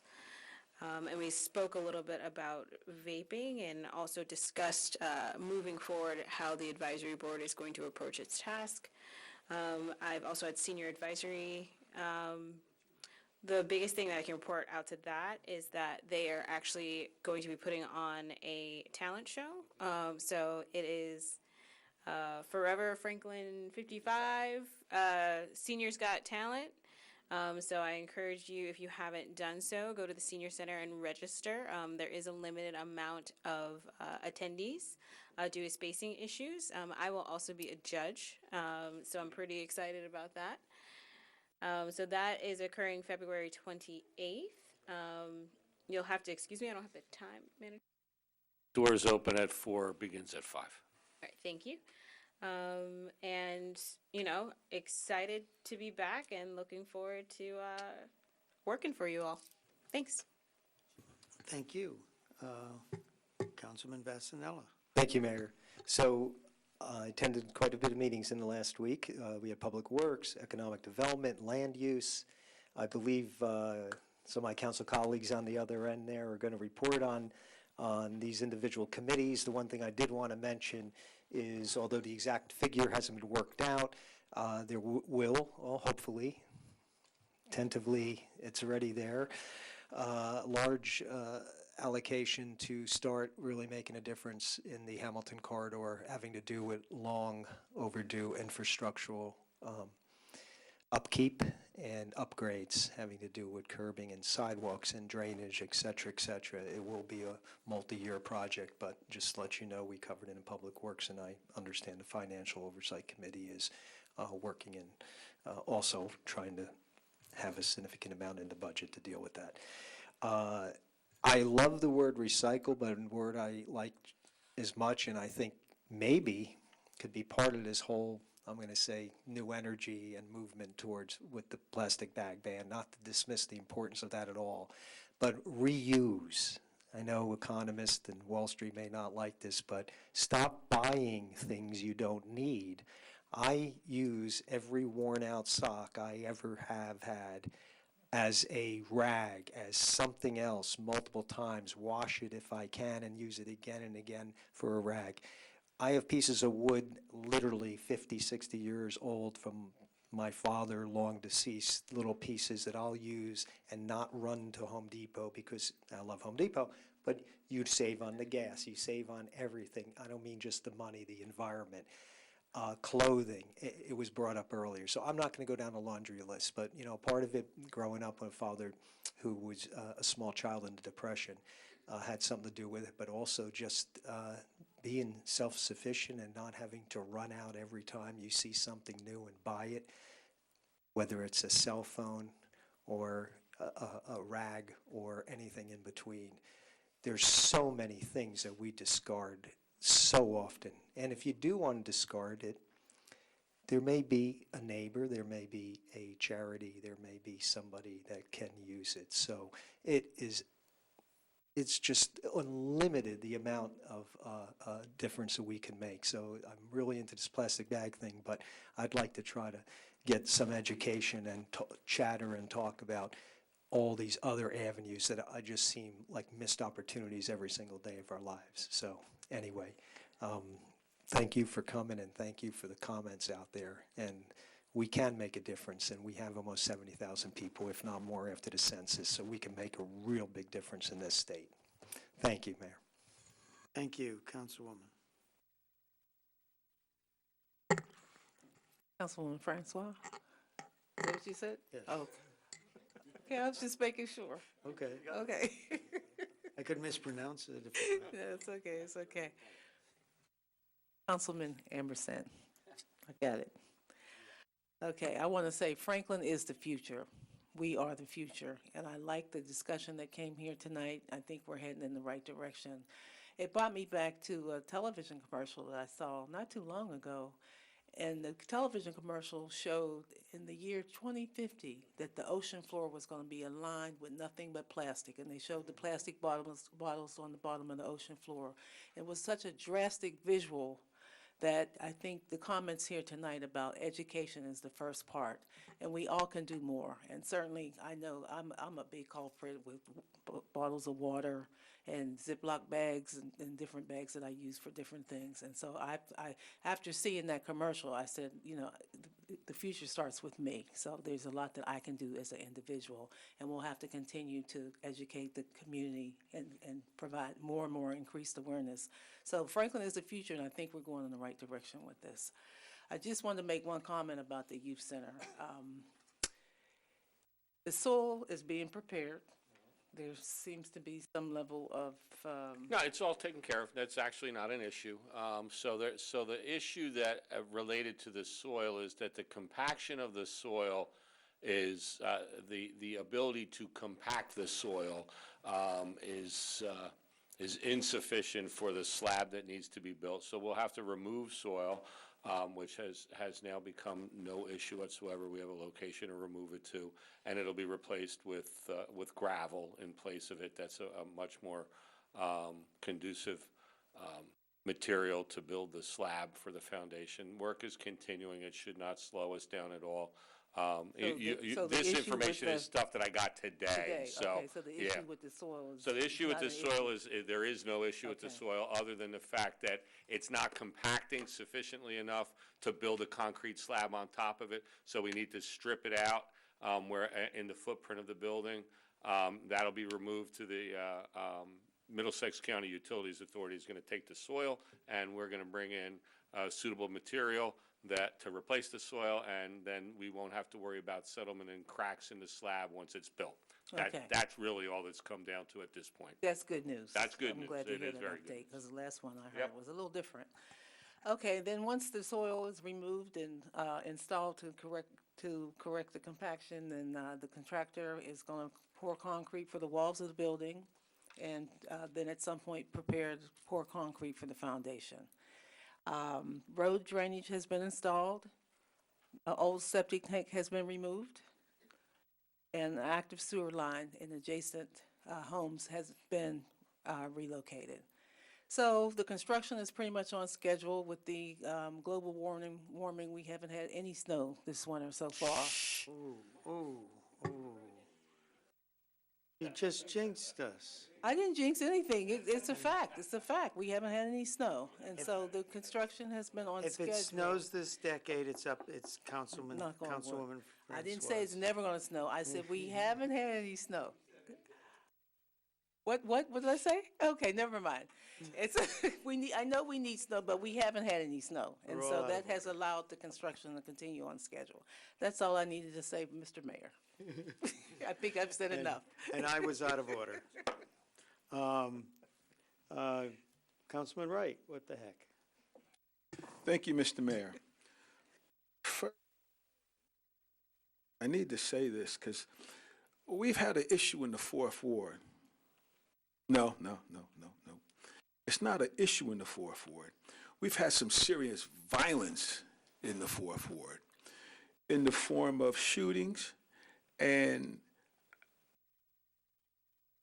I came to town almost 30 years ago, married, moved into town, Fourth Ward. I didn't have those issues. Damn. It just did not happen. But over time, things started to change. Things started to go from good to worse. It didn't jump into bad. It went from good to worse. It just blew. It blew right past bad. So what we're going to do is we have a program scheduled for next week, Tuesday, the 4th, 2020, at the middle school.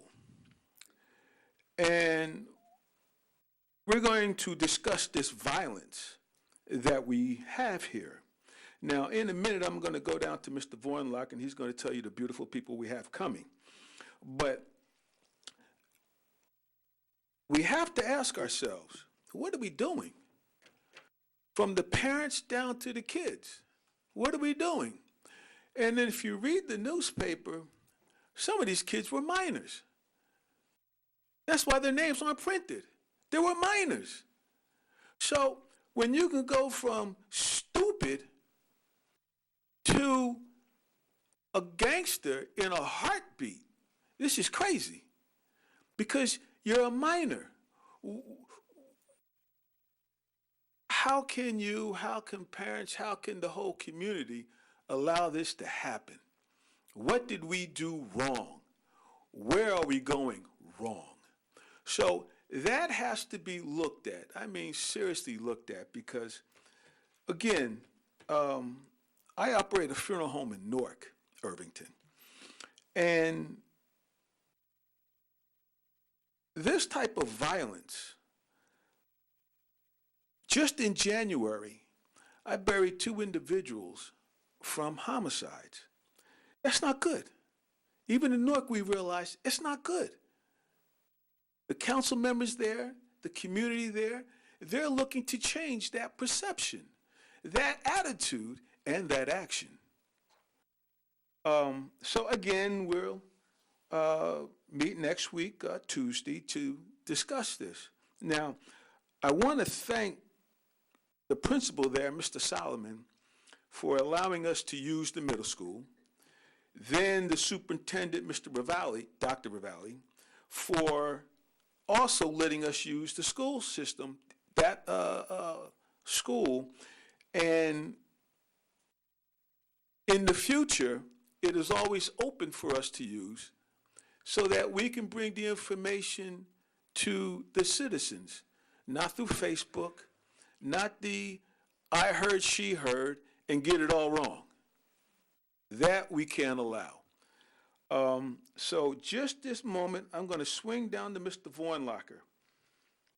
Thank you, Councilman. So to just kind of repeat what Councilman Wright said, Councilman Wright reached out to me, I guess, about a week and a half ago, and said, could I work towards arranging a kind of a town hall meeting at the middle school to address some of the concerns of the residents of the Fourth Ward, specifically where a lot of this, the most recent violence has occurred. And so I have spoken with Dr. Ravalli to reserve the room at the middle school at 6 p.m. on Tuesday. And I've spoken with the leadership of the Somerset County Prosecutor's Office. Prosecutor Robertson and Chief of Detectives Fodor have agreed to be there to address the community and answer questions about the things that are related to these issues that the councilman raised. And both I and Dr. Ravalli will be there to talk about different initiatives, certainly the Youth Center as one of them, but the programs that we anticipate related to the Youth Center. Dr. Ravalli with the ongoing initiatives taken by the Board of Education to address these types of violent crimes and what we can do as a community to bring an end to it. And working in conjunction with law enforcement is the best way. Our law enforcement community was met with great cooperation as they investigated these incidents. And because of that, all of them have now been closed with arrests. And that's a step in the right direction. And so we'll want to see that to continue, but more importantly, to bring an end to this type of violence in the community and working all together. So you know, I commend Councilman Wright for coming to me and thinking that this needed to be done, because I agreed that it does need to be done, and we need to be better about it, and that's what we're looking to do on Tuesday next week. So I would encourage anyone who has an interest in this to come and hear or ask.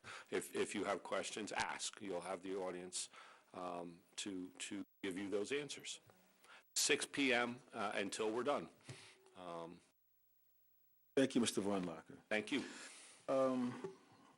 Moving on to our redevelopment, where our councilwoman at large, Ms. Kimberly Francois, was elected chairwoman, and Mr. Robert Mettler, a former mayor and councilman, was elected vice chairman. We passed our budget, which was stagnant, basically, and we discussed some townhouses that were going to be in development between Blair Avenue and Voorhees that will be for sale, not for rental, for sale. So at the next meeting and the meetings after, we'll be discussing those townhouses, how we want them built, the orientation, things of that nature, and also green space. You can't build housing without green space. We need some place for the kids to play. You can't walk across the street, Franklin Boulevard, 3 blocks down and hope to get to Middlebush Park. Franklin Boulevard is a very nasty intersection. So we're going to put green space for people to actually use. The mothers can bring the kids out. The kids can play football, baseball, basketball, something of that nature where it's not intensive, but give them something to do. Now, it was mentioned on Black History Month, but there were a couple details that were missing. The Somerset County Democratic Black Caucus will be putting on the Black History Month, as it was said, on the 1st, and it's remembering the past, shaping the future. Now, we will be honoring the County Freeholder Director, Ms. Chanel Robinson, and our guest speaker will be Mr. Muhammad Jalla, Esquire, and he's just returned back from Sierra Leone, I believe, that he's come from, so he'll be there to discuss some issues, and I definitely and wholeheartedly think everyone should come out to celebrate. Next on our list, land use, that dreaded land use. What we're going to do is we're going to split this up. Councilman Guglieri, Councilman Chase, and myself, each of us have different parts. This was a very intense meeting, discussed a whole lot of business, and I'll start. Give me one second. Stealing Ted Chase's paperwork. A long-awaited program, and I want to thank everyone, especially our township manager, because I was beating him up, because my residents were coming after me, and I definitely want to go home. It's the Phillips Road Ravine update. Here we go. We received the sign-off from the DRCC. They've done all their paperwork, everything that they needed to do to say where the water was going to go, how it was going to go, what were you going to do, how were you going to do it, everything. They just signed off on it, and we can start. The New Jersey DEP, we received all the permits. They're happy about the water. They're happy how we're going to move the discharge out, so they're good with that.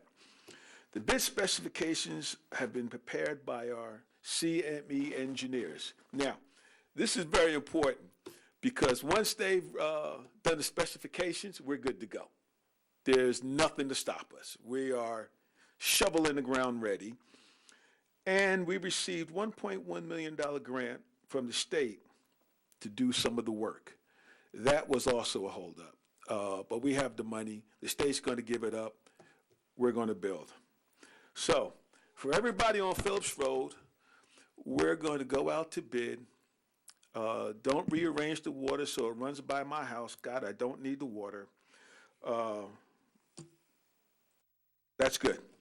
Now, what I'm going to do is I'm going to swing to our illustrious councilman. Actually, why don't we wait till they're, Okay, all right, well, we'll wait till their section. What else we got to do? Oh, this is not part of their section. This is part of Bob's section, which is section 8. Do you want to wait till The your zoning section? concepts. You want to wait till it comes up to you, or you want to do it now? Oh, I mean, I can just get out of the way. So basically, we spoke about two particular issues in our current zoning ordinances that, one that deals with particular parcels that basically would be considered through lots, and through lots are where you have a street in the back and a street in the front. But there are certain streets in town, JFK Boulevard is the most obvious, where we generally look at those parcels as not through lots because there is no frontage or potential for development on JFK Boulevard. So there would be a consideration for those exceptions to the rule, so to speak.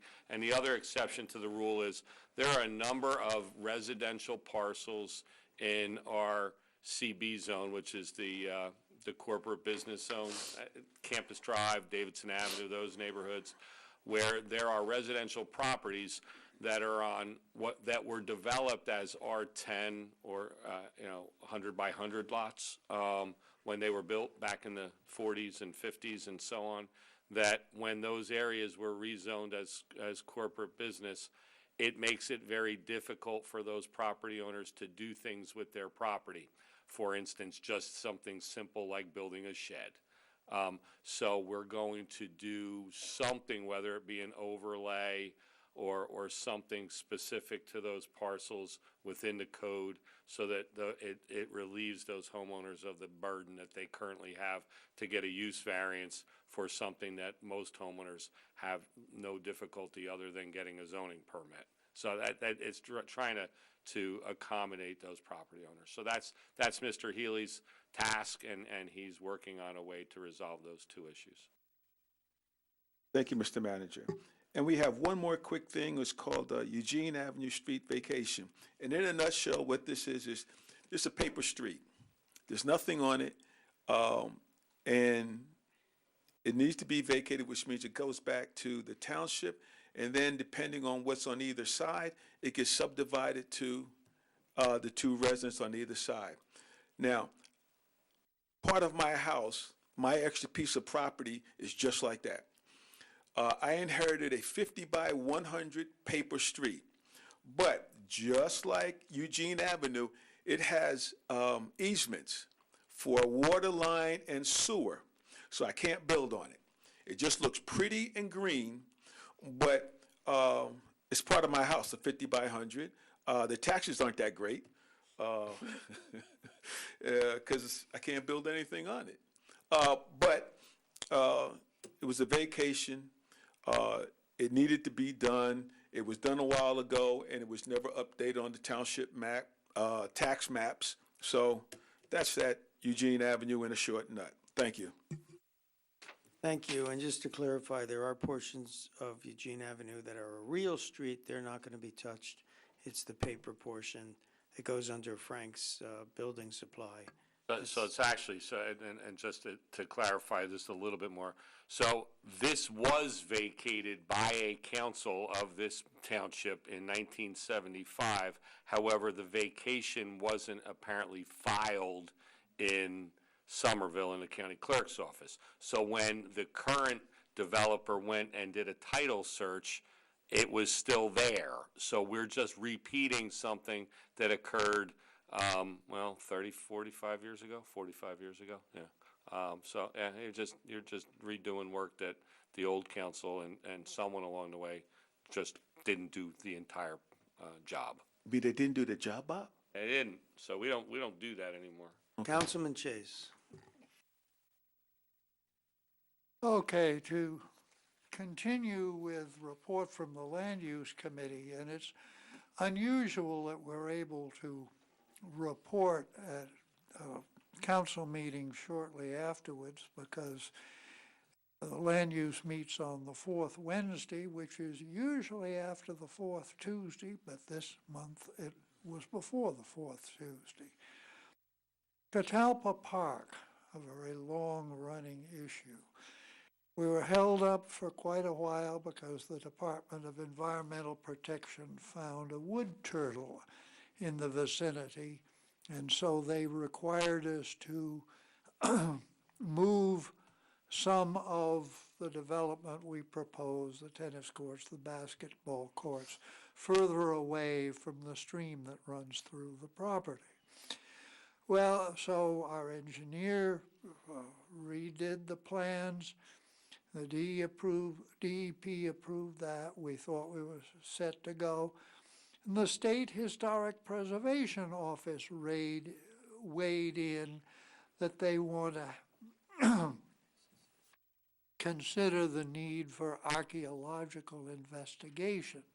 What they would find in these lands that have been farmed, most of them over 200 years, we don't know. But the DEP won't sign off until we've satisfied them. Now, because we're a certified local government, it's possible that our Historic Preservation Advisory Commission can do what is necessary there, and the manager is looking into that. But that's the latest hang-up. On a more positive note, Councilman Galtieri has proposed having a small park. We refer to it as the Grandparents' Park because it's one where the children and the grandparents of the neighborhood could use it with play equipment for the children and benches for the grandparents off Willow Avenue, near but not right at the corner of with New Brunswick Road. Mr. Hauck, our Director of Public Works, came in with a concept plan for this.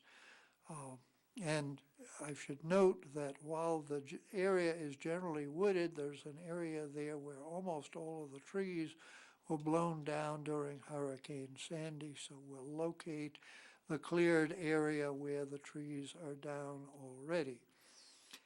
Next steps include a survey of the property and a wetland study, and after those are done, a more detailed plan will be prepared by Public Works.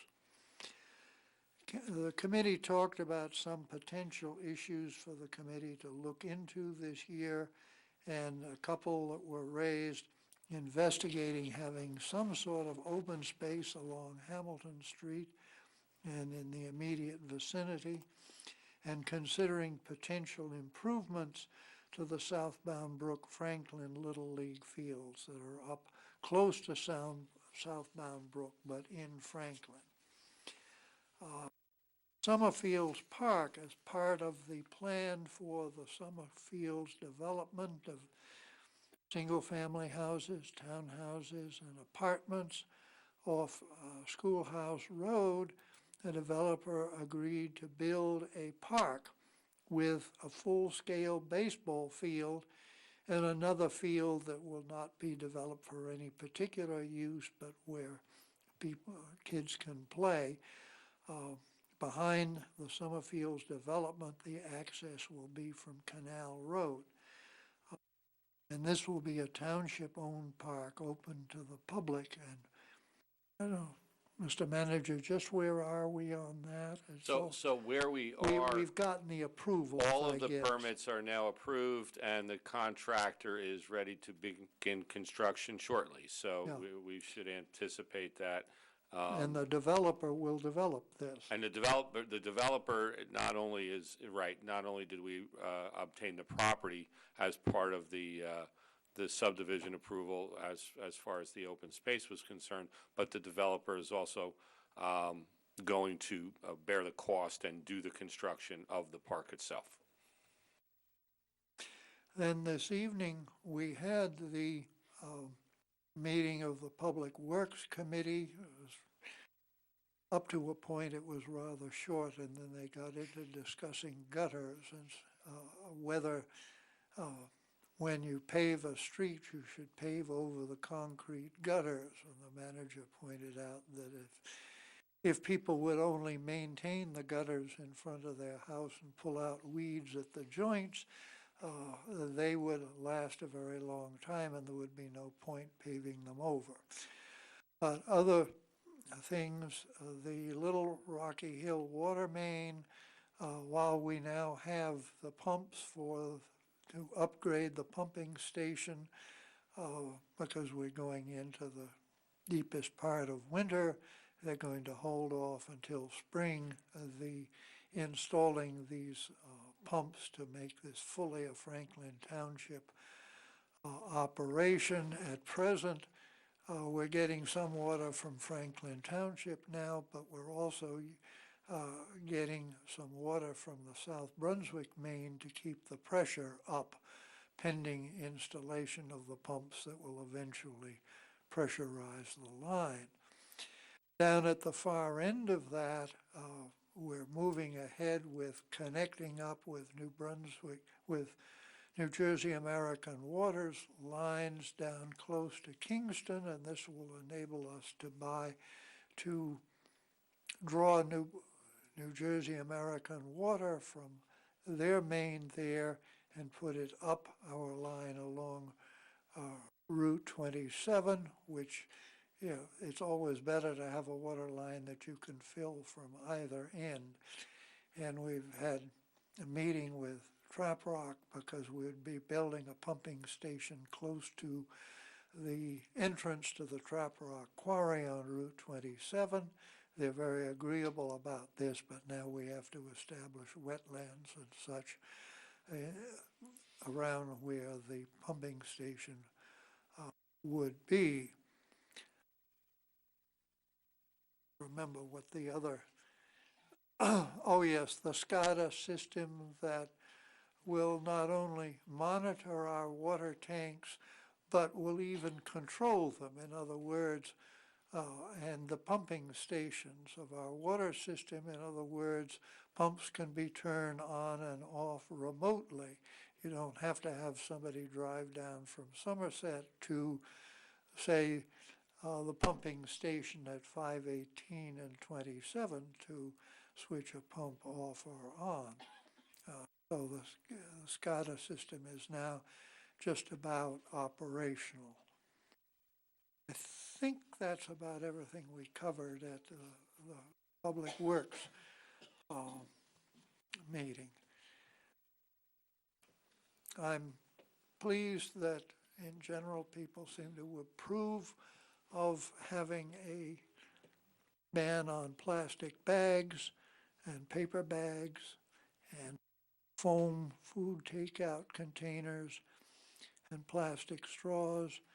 I think we still have some details to work out. I have to discuss with Mr. Raynone about enforcement, because it seems to me we ought to have some sort of enforcement, or while I think almost all businesses will be happy to comply, we ought to have some sort of enforcement mechanism in case anybody refuses to, or they have a problem such as what we have. Environmental Commission has commented on the plastic cups here, which we actually hardly ever use to drink water from. And the manager said, well, we have about 50 years supply of these cups stashed away. I'm glad you recalled that. I was going to bring it up in my report. So we won't be eliminating these until we use them all up many years from now. And I think I've probably taken enough time tonight with my oh yeah, one thing I wanted to say is the cloth bags, such as one I have here,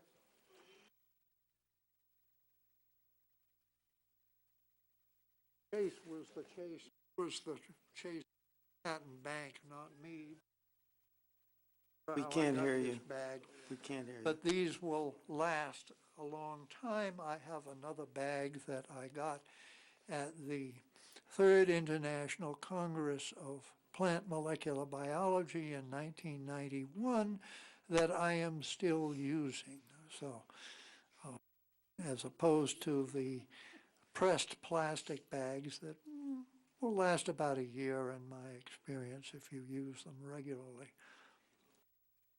So, thank you, Mr. Mayor. Thank you, Councilman Chase. Councilman Galtieri. Thank you, Mr. Mayor. I will try to be as brief as possible, but it's been a busy month.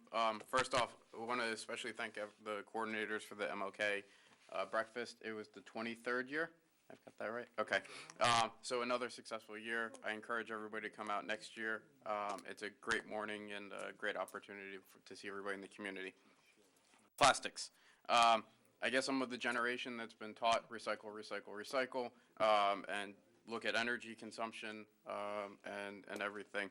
I've been fortunate, I guess, for the past almost decade and a half to work for a company that has been instilling in us recycling also, and now has started working towards recyclable containers and open source the patents. So again, this is something that's very, it's part of life basically. One thing that's been mentioned that yes, we will have to balance is the impact on the residents. We have to take into account everybody's needs, but definitely we'll figure it out, and it's going to it may take a little bit of time. I mean, we've seen the state struggle with it, so we'll get there. But this is something that I think that definitely we have to start looking forward to the next generation. So to future generations as well as now. So we'll get there. All right. I've had Chiefs Association where we got introduced to the new county fire coordinator, who unfortunately 3 days later had to experience a very large fire in another neighboring town. But we did get introduced to him, so I guess literally trial by fire introduction. So, but there is a new coordinator who's very working with the fire departments and is going to be working to make sure proper response. Next up was fire prevention reminder, and I'll say this at the next meeting. Fire district elections is Saturday, February 15th from 2 to 9. They're in the district you live in, and there's more information. I will make sure to have the polling locations at the next meeting. So get out and vote. This is for the budgets and commissioners that represent you. Had sewage authority, and next week we have sewage authority again because we've had meetings in between. So next month is our reorg where we will bring in 2 new alternate commissioners. So we'll have a full board again. What else do we have?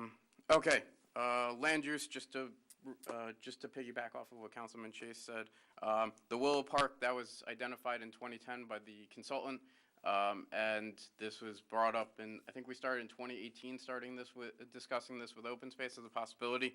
This is to take advantage of the area where the trees have been knocked down, look to possibly plant some new trees in there at the same time, and give the residents of the area, where there's approximately 2,000 residents, a park within walking distance. So we talk about ways to get exercise and not use fuel and everything. So that's a good way for these. And this will also tie into some of the intersection improvements that we've discussed over the past couple months. So we'll be able to tie all these together and make it safe for residents to get over there. And then the ball fields. So we are continuing to invest in the Franklin Township Baseball League fields. I know Councilman Vasanello has been a very big advocate for that. So we'll continue. And Councilman Wright, I'm sorry, I did not mean to exclude you, but they've been advocates for that area, but now this will give us an opportunity to just start looking at basic maintenance at the other ball fields that we have in town, and then see if we want to do further investments in there. But so we're not shifting focus away from anything, we're adding focus. We had DPW tonight, we've touched on that. Just a reminder that if you've been sent I guess for the 9th, what we're calling the Willow water main, if you're right on there and have been sent a notice that you have the opportunity to connect, that you just need to return that. If you do want to, by April 1st, I think, is the deadline, Mr. Manager. sometime around there? That's correct, April 1st. Thank you. Okay. And the last thing I just want to touch on is Ram and I were able to go with Assemblyman Danielson to New Brunswick's Code Blue operation. And that is an operation that kicks in when the temperature for the night is supposed to drop below 20 degrees. It was different for this visit because we were told that normally it is packed to capacity by people that just don't have any place to go. That night, because the location has changed, there might have been difficulty getting the word out, and there were only 3 or 4 people there. But this is for, again, people that don't have some place to go, that they can be warm overnight, have a safe place to sleep, and one of the things that stood out also is that care packages are needed. These can be socks, gloves, hats, snacks.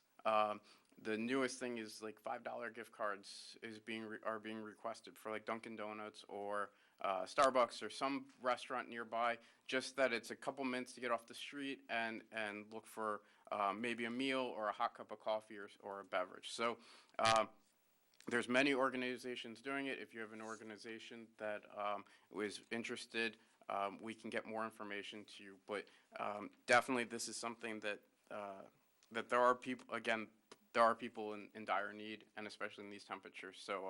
So I want to thank the Assemblyman for taking us with him and getting to see this and see what the needs of the residents are. And it's not just New Brunswick residents that are there, it's residents from all over the area. So there are Franklin residents that go there at night and from other neighboring towns. And some travel very far just to try to get there for it's maybe 6 or 7 hours that they're there. With that, thank you, Mr. Mayor. Thank you, Councilman Only-Jaka. Deputy Mayor.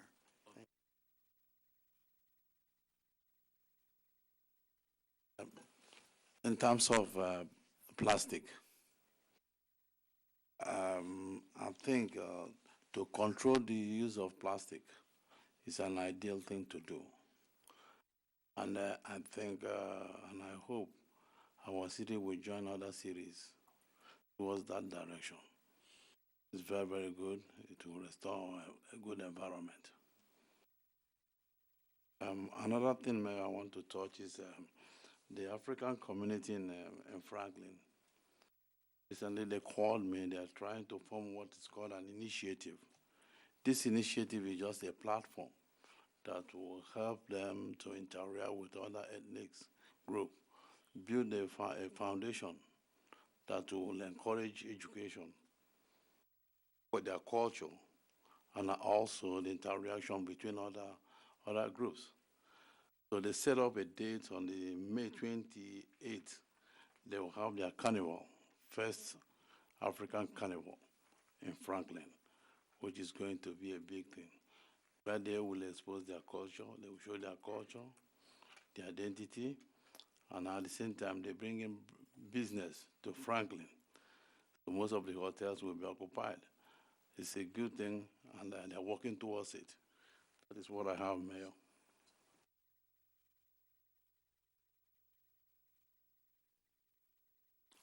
That's what I have for tonight. Thank you. I'm going to blame Councilman Vasanella for distracting me. Okay, so for my comments, I was going to talk about the coronavirus, but we're running pretty late. Take it seriously, wash your hands. It's most likely droplet transmission. So, you know, when you touch the doorknob, don't touch your face or your eyes. Only 5 people in this country have contracted it.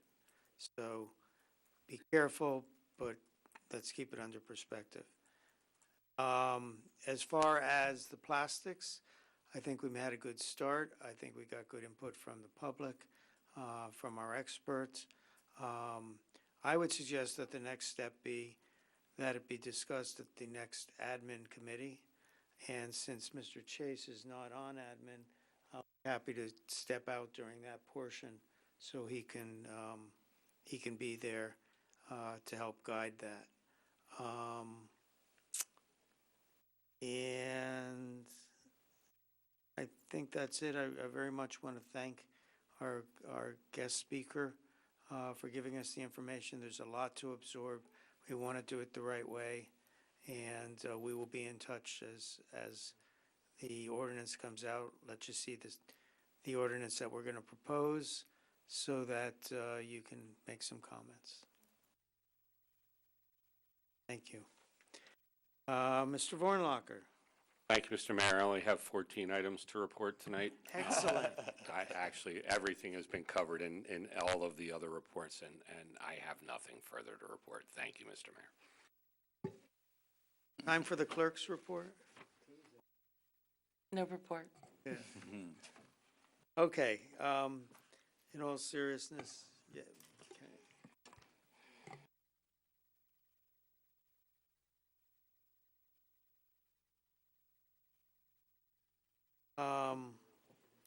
Councilman Wright reminds me of Ms. Powell being here and her loss. And we thank you for your thanks, but glad to see you are back in the community because you are a powerful personality in this community and one of our leaders.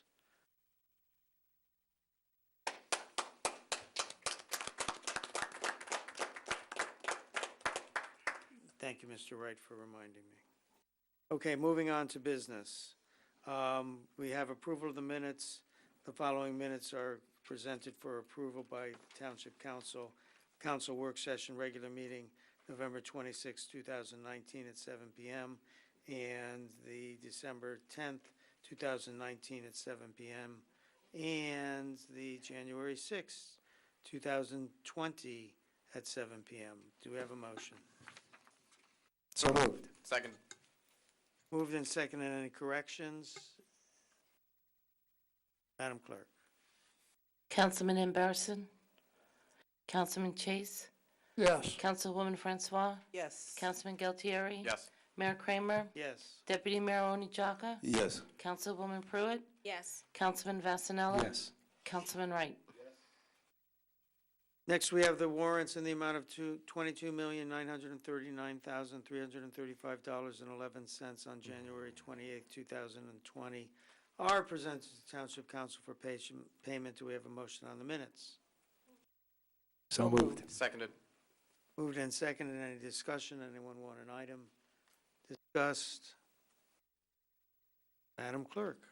Councilman Emberson? Yes. Councilman Chase? Yes. Councilwoman Francois? Yes. Councilman Galtieri? Yes. Mayor Kramer? Yes. Deputy Mayor Onijaka? Yes. Councilwoman Pruitt? Yes. Councilman Vasanella? Yes. Councilman Wright? We now are on to item number 12, public hearing and adoption of second reading. These are ordinances that have already been presented on first reading. Some time was allowed to elapse, and now we will open them up to public discussion and then vote on them. So ordinance 4307-20, an ordinance amending the municipal code of the Township of Franklin, Somerset County, New Jersey, more particularly Chapter 236, Municipal Services, Schedule A. It's presented for public hearing and final adoption. Public hearing has been noticed. Do we have a motion to open to the public? So moved. Seconded. Moved and seconded. All in favor of opening to the public, say aye. Aye. Opposed? Motion is carried. Anyone from the public wishing to speak, please come up. Mayor, seeing no one from the public coming forward, I motion to close the public portion of the hearing on this ordinance. Seconded. Moved and seconded. All in favor of closing public discussion, say aye. Aye. Opposed, say nay. Motion is carried. Do we have a motion to adopt? So moved. Second. Moved and seconded, and this is an ordinance adding portions of Canal Walk to our plowing reimbursement plan as is required by state law. Any discussion? It's also removing a number of streets that are previously listed as being covered by this requirement, but which are in fact township streets that we plow anyway, so we will actually be removing a number of streets from the list. That is correct. Okay, any other discussion? Madam Clerk? Councilman Imbarson? Yes.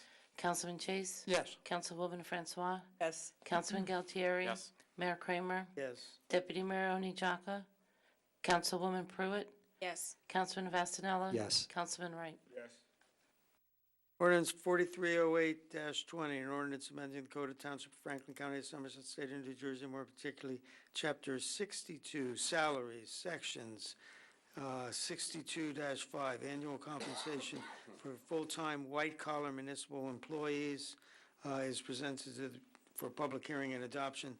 The public hearing is as required. Do I have a motion to open to the public? So moved. Second. Moved in second, and all in favor of opening to the public, say aye. Aye. Opposed? Motion is carried. We are now open to the public for anyone wishing to speak. Mayor, seeing no one coming forward from the public, a motion to close the public portion of the hearing on this ordinance. Seconded. Moved in seconded, all in favor of closing public discussion, say aye. Aye. Aye. Opposed? Motion is carried. Public discussion is closed. We have a motion on the item. So moved. Seconded. Moved and seconded. This is basically the adjusting our ordinance to match the contract that is already in place. Any other discussion? Madam Clerk? Councilman Imbarson? Yes. Councilman Chase? Yes. Councilwoman Francois? Yes. Councilman Galtieri? Yes. Mayor Kramer? Yes. Deputy Mayor Oni Jaka? Councilwoman Pruitt? Yes. Councilman Vastanella? Yes. Councilman Wright? Uh-oh. I have B on my script, but no C. I guess it should be C. Ordinance 4309-20, yes. The ordinance of the Township of Franklin County of Somerset State of New Jersey authorizing the acceptance of a conservation easement from CRP / CHI Veronica Avenue owner LLC to the Township of Franklin for premises known as Block 88.01, Lot 5.01 Veronica Avenue is presented for the public hearing and final adoption. The public hearing has been noticed as required. To have a motion to open to the public. So moved. Seconded. Moved and seconded. All in favor of opening to the public, say aye. Aye. Opposed? Motion is carried. Open to the public. Anyone wishing to speak? Anyone Mayor. wishing to close the public session? Mayor, seeing no one coming forward, a motion to close the public portion discussion of Second. this ordinance. Moved and seconded. All in favor, say aye. Aye. Aye. Opposed, say nay. Motion is carried. We are closed to the public. Do we have a motion on the item? So moved. Seconded. Moved and seconded. Any discussion? It's a conservation easement. Madam Clerk? Councilman Imbarson? Yes. Councilman Chase? Yes. Councilwoman Francois? Yes. Councilman Galtieri? Yes. Mayor Kramer? Yes. Deputy Mayor Oni Jaka? Yes. Councilwoman Pruitt? Yes. Councilman Vastanella? Yes. Councilman Wright? That was it for second ordinances, our second readings of ordinance. We are now on to first readings where we introduce ordinances. The first is ordinance 4310-20, an ordinance amending the municipal code of the Township of Franklin, County of Somerset, State of New Jersey, more particularly Code Chapter 284, Recycling, Section 284-5, Definitions, and Section 284-9, Fees and Charges for Admission of Materials Waiver. The foregoing ordinance is presented to Township Council for adoption on first reading, presentation, publication in accordance with the law, and public hearing and final adoption on Tuesday, February 11th, 2020 at 7 p.m. at the Municipal Complex. Do we have a motion? So moved. And do we have a second? Seconded. Moved and seconded. So this was brought up by our Public Works, and you seem more adept with the details of it than I, Councilman Galtieri. you want to explain it? So really what this was just a reorganization of the classification of vehicles. So instead of trying to create a classification for small SUVs and then our employees having to just figure out what a small SUV is and determine it, it basically creates a category for cars, SUVs, which will include minivans, crossovers, station wagons. Pickup trucks will now just be under one classification. Looking at it, a full-size passenger, well, we're removing the word full-size, but it's going to be a passenger van or cargo van, and then trailers. So really, the fee schedule is being adjusted to group them into less categories and adjust the pricing accordingly. Other than that, just a reminder, this does not mean pile your as much as you can on top of your vehicle. Try not to go, well, basically don't go higher than your vehicle and you can safely drive. Just a reminder of that. So that's the best explanation I think I can give for this. Any other discussion? Madam Clerk? Councilman Imbarson? Yes. Councilman Chase? Yes. Councilwoman Francois? Yes. Councilman Galtieri? Yes. Mayor Kramer? Yes. Deputy Mayor Oni Jaka? Yes. Councilwoman Pruitt? Yes. Councilman Vasanella? Yes. Councilman Wright? B, ordinance 4311-20, authorized vacation of existing drainage easement in connection with the Franklin Market Urban Renewal Association LP Lot 101, Block 112. The foregoing ordinance presents Township Council for adoption on first reading, posting and publication in accordance with law, and public hearing and final adoption on Tuesday, February 11th, 2020, at 7 p.m. at the Municipal Complex. Do I have a motion? So moved. And a second? Second. Moved and seconded. So this is, at one point in time, we were given a drainage easement and an easement to put in drainage. It was never used and is now determined we no longer need to put drainage there. So we are removing the easement. Any other discussion? This is in particular related to the most recent phase of RPM development in the redevelopment zone, and it is a easement from 1966 that, due to the reconstruction of the property now, the drainage will no longer be needed there, but will be placed elsewhere. Any other discussion? Madam Clerk? Councilman Imbarson? Yes. Councilman Chase? Yes. Councilwoman Francois? Yes. Councilman Galtieri? Yes. Mayor Kramer? Yes. Deputy Mayor Oni Jaka? Yes. Councilwoman Pruitt? Yes. Councilman Vasanella? Yes. Councilman Wright? Ordinance 4312-20, an ordinance repealing ordinance number 747 entitled, an ordinance releasing, extinguishing, and vacating the rights of the public portion of a street known as Eugene Avenue in the Township of Franklin, Somerset County, New Jersey, as adopted on June 12, 1975, and replacing said ordinance with a new ordinance releasing, extinguishing, and vacating the rights of the public in the portion of a street known as Eugene Avenue in the Township of Franklin, Somerset County, State of New Jersey. The foregoing ordinance is presented to Township Council for adoption on first reading, posting, publication in accordance with the law, and public hearing and final adoption on Tuesday, February 11th, 2020 at 7 p.m. at the Municipal Complex. Do I have a motion? So moved. Seconded. Moved and seconded. Councilman Wright explained this thoroughly. Any other discussion?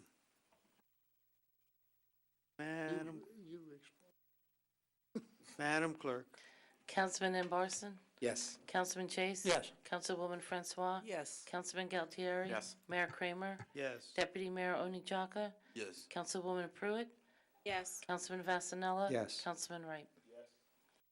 Ordinance 4313-20, ordinance amending the municipal code of the Township of Franklin, County of Somerset, State of New Jersey, more particularly, Chapter 226, Vehicles and Traffic, Section 226-17, Vehicles over designated weight excluded from certain streets, Rigstown Causeway, Canal Road, and Bunker Hill Road.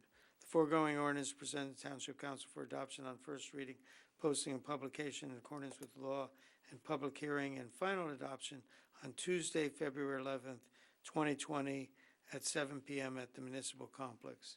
This is to get the roads up to the same weight limits as the bridges, and it will, well, actually, Mr. Vornlacker, why don't you explain the Sure, limitations? so the county established weight restrictions on those roads as their county roads. However, we need to adopt a municipal ordinance to allow our police department to enforce it. And the portion of Canal Road is just between those two other Between roads? the Griggstown Causeway and Bunker Hill Road, that section of Canal Road is under the jurisdiction of the county. Good. Any other discussion? I didn't motion? Oh. So moved. We need a motion. We have a motion. A second? Second. Moved and seconded. Any other discussion? Madam Clerk? Councilman Imbarson? Yes. Councilman Chase? Yes. Councilwoman Francois? Yes. Councilman Galtieri? Yes. Mayor Kramer? Yes. Deputy Mayor Oni Chaka? Yes. Councilwoman Pruitt? Yes. Councilman Vasanella? Yes. Councilman Wright? Okay, item E and F. Can we do those together? They're both on the same plans. One is the ordinance to acquire purchase, and the other one is the ordinance for providing purchase of property. Ordinance, thank you. Ordinance to purchase and ordinance to fund. Together, same property. Introduce them? Yeah. Yes, Okay. cannot adopt. Okay, so there are two ordinances, 4314-20 and 43-15-20. I'll read them. Ordinance to acquire purchase development rights by purchase of condemnation, certain lands within the Township of Franklin County of Somerset, State of New Jersey, for the purposes of open space or farmland preservation in the Township of Franklin pursuant to NJSA 40A, colon 12-13A for Collegridis property, Farm Credit East property, and Sedan Farm. The foregoing ordinance is presented to Township Council for adoption on first reading, publication, in accordance with law, for Tuesday, February 11th, 2020 at 7 p.m. And the capital ordinance providing for the purchase of property known as basically the same properties, appropriating $2,289,800, therefore, therefrom the Open Space Trust Fund of the Township of Franklin to pay the cost thereof. And this has also been published and posted, and the public hearing will be at the same time on February 11th, 2020 at 7 p.m. Do I have a motion on both of those ordinances? So moved. Seconded. Moved and seconded, and basically, it's what it says. It's acquiring land for preservation by the Open Space Fund. Any other discussion? Just so the public knows, these kinds of things are discussed in executive session beforehand. That's why we don't need a lot of discussion here. We are up to speed on it. And it also uses the word condemnation. That's a term of art. We are not using eminent domain anywhere. Madam Clerk? Councilman Imbarson? Yes. Councilman Chase? Yes. Councilwoman Francois? Yes. Councilman Galtieri? Yes. Mayor Kramer? Yes. Deputy Mayor Oni Chaka? Yes. Councilwoman Pruitt? Yes. Councilman Vasanella? Yes. Councilman Wright? Consent agenda resolutions A through R is listed on the consent agenda portion of this meeting are presented to the Township Council for adoption. Do we have a motion on the consent agenda? So moved. Mayor? Hang on. Sorry. No, you're okay. Yes. You moved it. Do we have a second? Second. Moved and seconded. Now, does anyone wish to pull anything off? Yes. Okay, Councilman Vasanella. To be voted on separately. Yes. Resolution G, number 20-56. G 20-56. Anyone out want to pull any other item or ask questions about any other item? Or comment on any other item?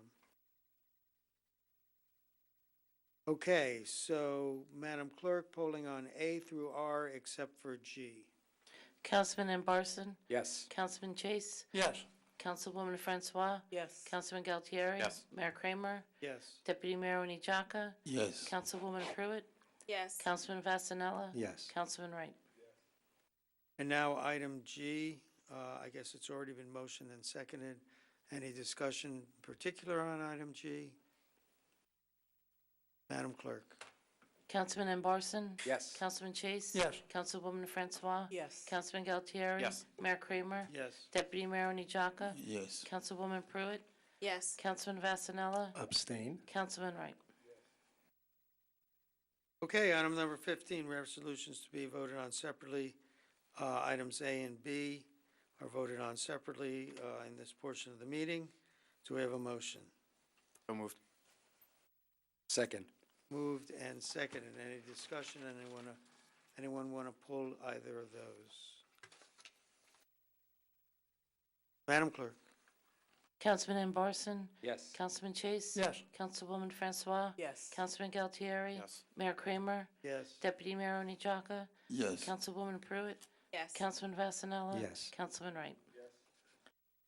Item number 16, old business, 2020 boards, committees, commissions, vacancies. Anyone have any nominations? Yes, Mr. Mayor. Yes, Mr. Wright. For the redevelopment agency, I would like to put forth Kiana Jones. She was raised here in Franklin Township, went to all of our school systems in Franklin Township, concerned citizen. Kiana Jones for redevelopment agency. I would like to second that nomination. She came to the redevelopment agency meeting last night.